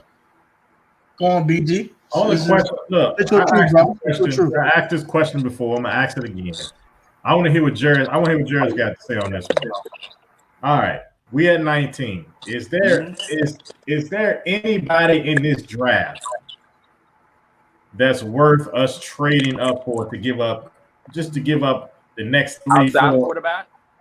Say it again. Outside of quarterback. No, quarterback. Yeah. Is there any quarterback in this draft that's worth us trading up to? Yeah. Me, it's Fields. Fields or Lance. Fields or Lance. But my thing is, let's say you stay at 19, right? Because I believe that you don't take a quarterback in this year's draft at all if you stay at 19. Thanks. At all. We agree with that. None of those quarterbacks late is given. Shout out to 30 guy in the building. I hate Trask. I hate Mills. I hate Mons. Jamie Newman has the highest potential, but no one knows if you want to play football or not. So not him. So if you're not going to do not trade back. If you're not going to trade up, trade back. You play 4 picks next year. I don't want to hear it. I don't want to hear. I don't want to trade up. I don't want to hear it. I trade 10 first round. I don't want to hear it. It's no excuses. Drafts. None. And to y'all, Deshaun Watson point, I think I brought this up. There's no way in the world Deshaun Watson comes here with all that baggage and Ron Rivera accept that in this locker room. It's just no way. It's not happening. And Aaron Rodgers, if that magically some way happens, I'll be fine with that. But you need to still figure out who's that franchise guy. Yeah, I feel you. I'm gonna say this: the only way that, in my opinion, we do not trade for a quarterback in this draft is if you can ensure me that all Deshaun Watson's baggage off the field is dead to rest, and you can get him from the Texans. And you can't get him to any of that. So I'm going to go get a quarterback in this draft because I can't get him that. And to be honest, bro, No even if he's innocent, Ron's still not bringing him here. Why would I? You know what Ron did with Darius Geis. Oh, for real? Bye. Bye. He did what happened. For real? Bye. There's more. Yeah, Ron Rivera don't play. Ron Rivera, when he sees something happening real quick, he don't care about what you did. You gone. You feel me? One slip up, that's it. And I'm gonna say this just from a personal standpoint. I'm not saying this for anybody else, and I'm not saying that I'm right. Just from a personal standpoint, I wouldn't trade 3 first-round draft picks for Jimmy John at Clemson. I wouldn't trade for Sunshine. I don't think Sunshine is all of that. So if I don't think Sunshine is all of that, I definitely don't think none of them other quarterbacks are worth trading up for. Now, I'm not saying there's not some quarterbacks out there, but we just didn't get the luck of the draft. We didn't get the luck of the draw. It's not our year. It's not our time. We wanted to win the division. We won the division. This is what comes along with winning the division, the 19th overall pick. The Pittsburgh Steelers have proven year after year. The Baltimore Ravens have proven year after year. Like y'all, like Hawk said, man. Franchise-worthy talent at those positions. And with Ron Rivera being that type of defensive coach that played for the 85 Bears, Mike Ditka, and is a hard-nosed defensive coach along with Del Rio, another linebacker in the NFL, they want to finish off what they started with that defense. Because they still had a Ravens as Denver Broncos / Seattle Seahawks level where the defense is actually scoring more points and putting the offense from a field position standpoint in the best position possible for it to score points. But you need a quarterback to help put points on the board once the defense does that. You don't need a quarterback that's going to put the defense back on the field, which makes them tired, like they did last year. No, if you have the right defense, all you need is a quarterback who doesn't fuck up. Oops, we got this guy. That's what he does best. He fucks up. But you still need that quarterback to make that throw at that opportune time. Jimmy Garoppolo Super Bowl. Hence why Jared Goff's not there. Hence why Jimmy Garoppolo didn't win you. Then they want to move off of him. You need that quarterback. You need that transcendent figure. You need him. Okay, so based on what you just said, if we could get Jimmy Garoppolo after the 49ers get who they're going to get, and we got Jimmy Garoppolo for the same $10 million that we signed bum ass Fitzpatrick for, would that be an upgrade to you? No, because Jimmy Garoppolo can't stay healthy. That is true. He wouldn't even play the full season. And another thing, like I said, average quarterback, the can't really wait for Deshaun, bro. You gotta I couldn't hear you. Say that again. I said another quarterback that you said just come in to just to do what you just said. The Vikings thought that with Kirk Cousins. Now look what they are. No, that's a totally different. Yeah, they were 13-3. I said 1 year, $10 million. Kirk Cousins. No. I'm arguing the other point. You said just get a quarterback that don't mess up. That's what the Vikings thought. Right. Well, no, they already had a quarterback that just didn't mess up. Had Case They wanted an upgrade. Yeah, They wanted somebody that can get them they over thought Kirk the hump. Cousins was an upgrade. Exactly. So To get them over the hump. let me ask y'all a question. So if we don't do nothing in this draft, we don't trade up, we don't trade back, we take a linebacker, we take the top linebacker at 19. We roll with Ryan Fitzpatrick. I don't think we're gonna do nothing this year. Y'all don't think we can make it? Truth be told, I think this. I want if we don't trade up, I want Micah at some form of fashion or some way. I want Micah Parsons because him on this defense takes just Micah's through the roof. I don't think we go nowhere with Fitzpatrick, but with Heineke, I do because the team believes in him and they actually want him. So I believe with him, they can win a division. But I think with Fitzpatrick, we're not winning it because I think the Giants are just better. So you believe in Heineke? Yeah, I do. I really do. Off of one game? Nah, it's not off of one game, bro. It's just a simple fact that when people say he's injured, the dude died from the freaking 4-yard line to try to get us a touchdown in the playoff game. I think you want your quarterback doing that. So you got to think of it this way. Do you really think he's going to play all out like that in regular season games? Would he have to? No. What? No. He can just play within himself. You feel me? I would say this. If it's anyone but Ryan Fitzpatrick, I think we win this division. Anybody but Fitzpatrick. I don't care who it is. I only say it for one reason I'm a Skin fan. It's not that I think Ryan Fitzpatrick is total trash. He's never made the playoffs in 15 years. So what makes me think it's going to change after 15 years?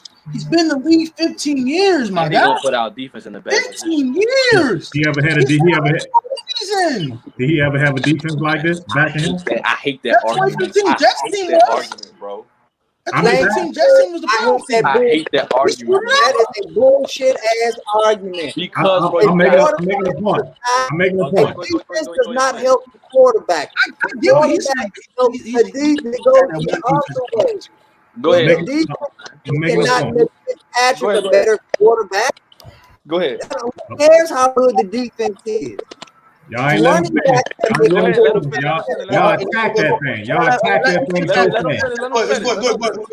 fast. Y'all jumped on it so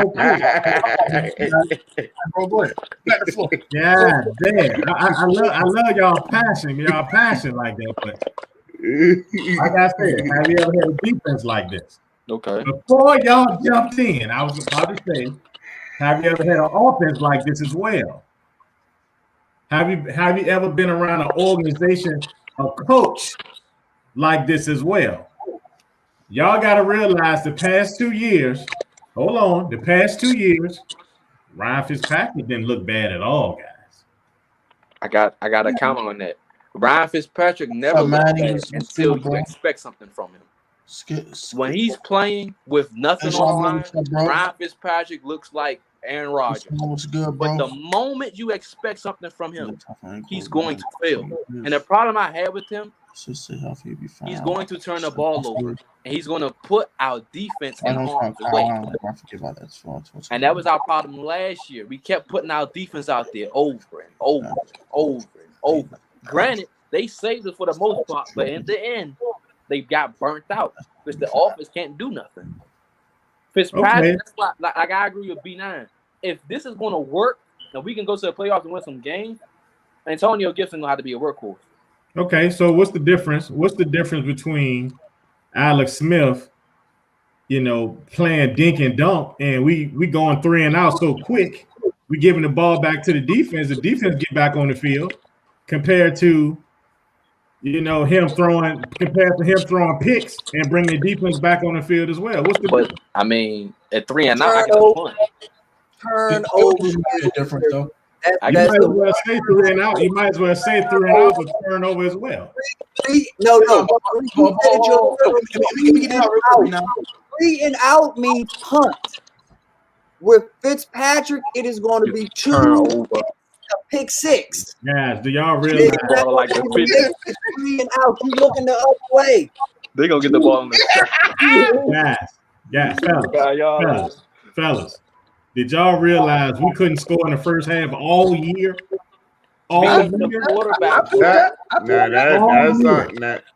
Now, do anybody know about that? Because we haven't scored the whole first half, the whole entire year. I'll give y'all an analogy for real. If y'all remember when Scott Pippen was the coach of the Wizards with John Wall and them, that was some of the ugliest basketball that you've ever fucking seen in your life. But the Wizards won, and they made it to the playoffs, and Trevor Ariza was looking good, and all of this shit. Exactly. Trevor fucking Ariza was looking good. And then we went and got Scott Brooks.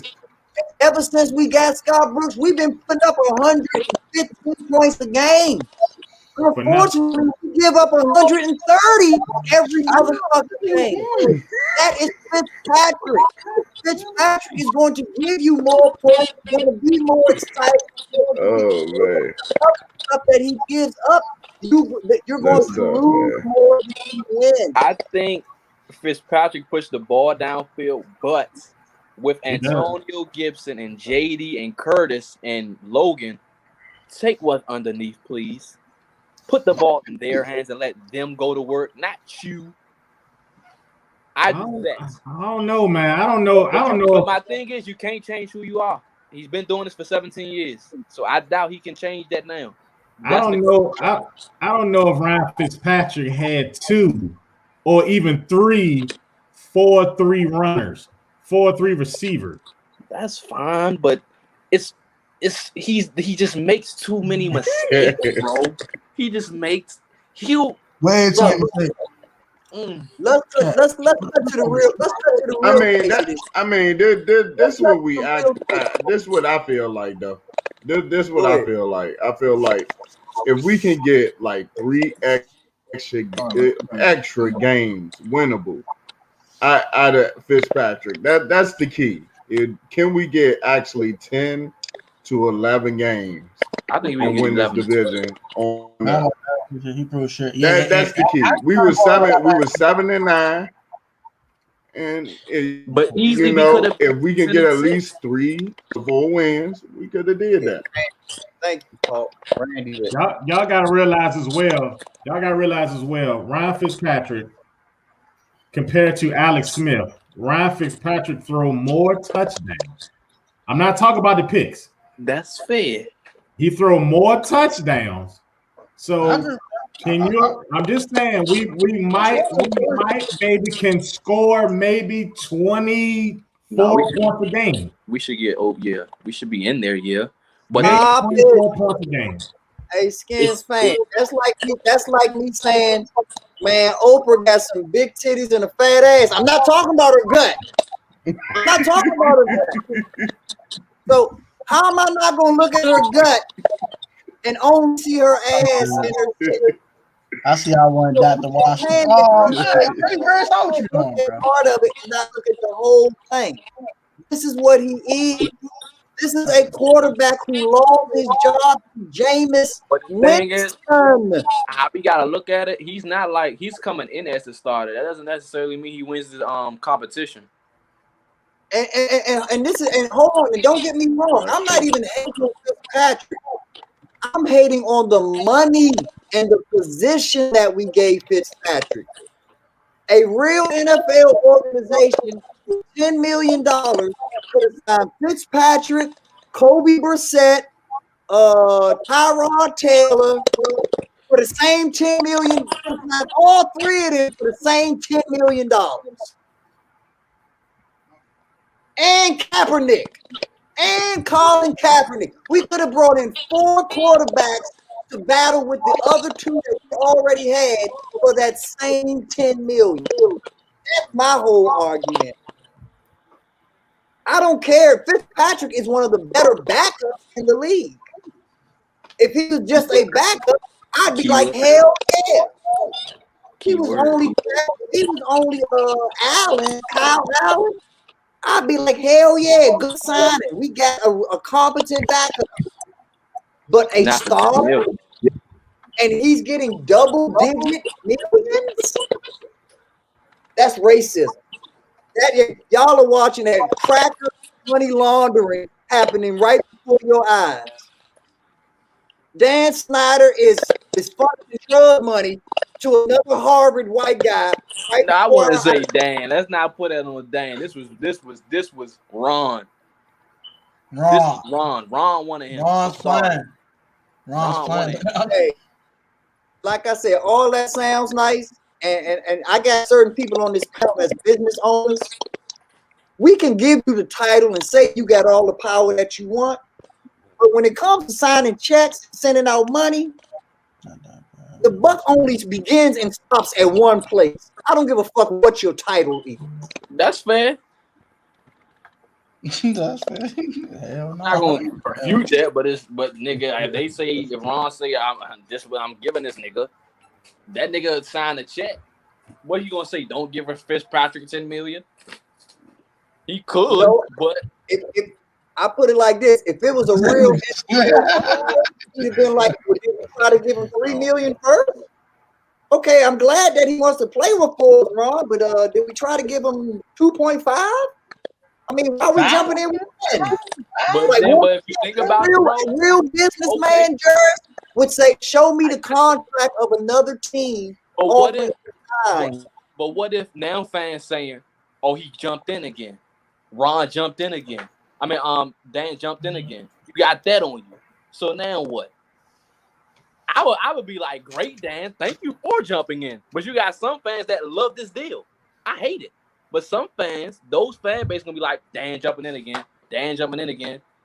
And that's why Dan Snyder shouldn't own the team. Because if you have to make decisions based off of what the fans saying or what the fans' opinions are, then you shouldn't be the man in the driver's seat. All of the people in the back of the plane have a certain way that they feel about how that plane should be flown. A real pilot don't give a fuck about what none of them think. A real pilot say, I'm flying this motherfucking plane. And if y'all want to get there safely, shut the fuck up, fasten your seatbelt when you see the red light, and enjoy your peanuts. That's what real leadership is, Jared. Well, how many owners do that though, bro? Seriously. At least 10 of them. Out maybe Jerry. There's about 10 of them. I don't know. It's about 10 of them. But the worst thing about Fitzpatrick Skins fan, the worst thing about Fitzpatrick is it's a slap in the face to us as fans. Because we know that Fitzpatrick is the type of player where he could start the season out 10-0, just like the Steelers did last year. And we still wouldn't have no faith that we was going to make the playoffs. We still wouldn't have faith that we was going to win the next game. That's the sad part about it is that you and the people that support you in heart attack, even if we win by 70, we gonna have a heart attack. Because I still be on. I'll be like, I don't care if we 10-0, we still gonna lose. Exactly. I still say it. I still say it. Not me, bro. 10-0. I just don't believe in Fitzpatrick, bro. I think Heineke give us the best chance, but I guess they want Fitz in. I don't think Heineke give us the best chance. I'm sorry, guys. I'm sorry. Because if that's the case, the man would have been in the league. He would have been that guy in the league already. He never got showcased because he was trash. That's why. Let's be real. He was trash, that, bro. The man was trash. Let's be real. Okay, if he's trash, then what is Fitzpatrick? He better than Heineke. I promise. First off, I don't believe Fitzpatrick plays the whole year. I really don't believe that. He never does. Facts. I don't believe he plays the whole year. I agree with that. I believe that we win more games with Heineke than him. We'll find out. I don't know, man. We'll find out. Y'all are going to really realize how much Alex Smith meant to us this season. I'm glad he gone. I'm glad he gone too. So that all of y'all that want to see exciting football and end up 5 and whatever the fuck we are, I want y'all to enjoy them 30-point games when we give up 40. Because y'all not gonna even understand that we giving up 40 points and still have a top 10 defense.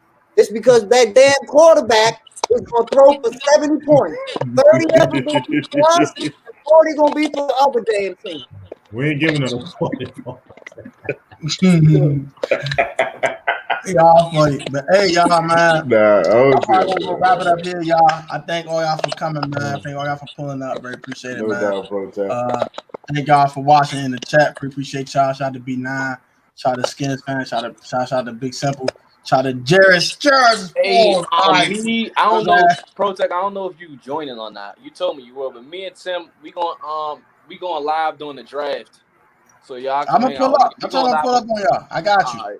He coming. So we can doing it on Tim's channel. We going live during the draft. Yeah, and shout out to Tim and the Tim Sports Talk too for pulling up. I'm gonna let BG say his final words of encouragement. No, not final words of encouragement. I'm just picking back off what Jared just said. Us Washington fans, for those who are interested, that's in the chat. I have made reservations for a sports bar in DC for anybody that's in that area or that's on the East Coast that y'all want to drive up. We having our little drive get together. So if anybody interested, it's called the restaurant is called Proper 21. I believe B9 know it. Heard of, you know what it is. Big Seven. We went there before last year for the first game of the year. I was with y'all. Yeah, so first game of the year. So if anybody interested, y'all live in DC, man. 13th and K Street, downtown DC. Proper 21 Sports Bar, right by Metro Center. You catch the Metro right there, right on 13th and K, right on the corner. Can't miss it. Beautiful bar, nice, good customer service. Go pull up to that jump. Dope vibes, man. Got reservations already planned out. The reservations already put in. I can't make it. I'll be in Houston, but we'll link up eventually. You already know we're gonna link up. Skins fans, so it's dope. But yeah, man. So thank y'all for watching, man. Like, comment, subscribe. Y'all new, man. Turn on post notifications. Or catch the Protest Sports video at the Protest Sports Network. Subscribe to all 4 of these wonderful people over here, man. Jared's just taking a break off of YouTube, but he'll bounce back eventually. So whenever he's ready to upload videos again, please go subscribe, turn post notifications. When Jared's Sports Tax returns, he gonna go crazy. Go subscribe to BG Fan all day. That's my guy. That's Big Bro. Go subscribe to Big Bro. So go subscribe to B9, man. He brings some financial advice on his channel. If y'all want to know about how to make that money shake, go subscribe to him. And go subscribe to Big Simple, man. You know Big Simple 422, man. We lit! Yes, sir. Yes, that was big lit. So yeah, go subscribe to them, man. That's right. Bro. I'm not doing a usual outro. We've been on too long. I'm going to sleep. So I'm going to catch y'all next one, man. Peace, love, and blessings to all y'all.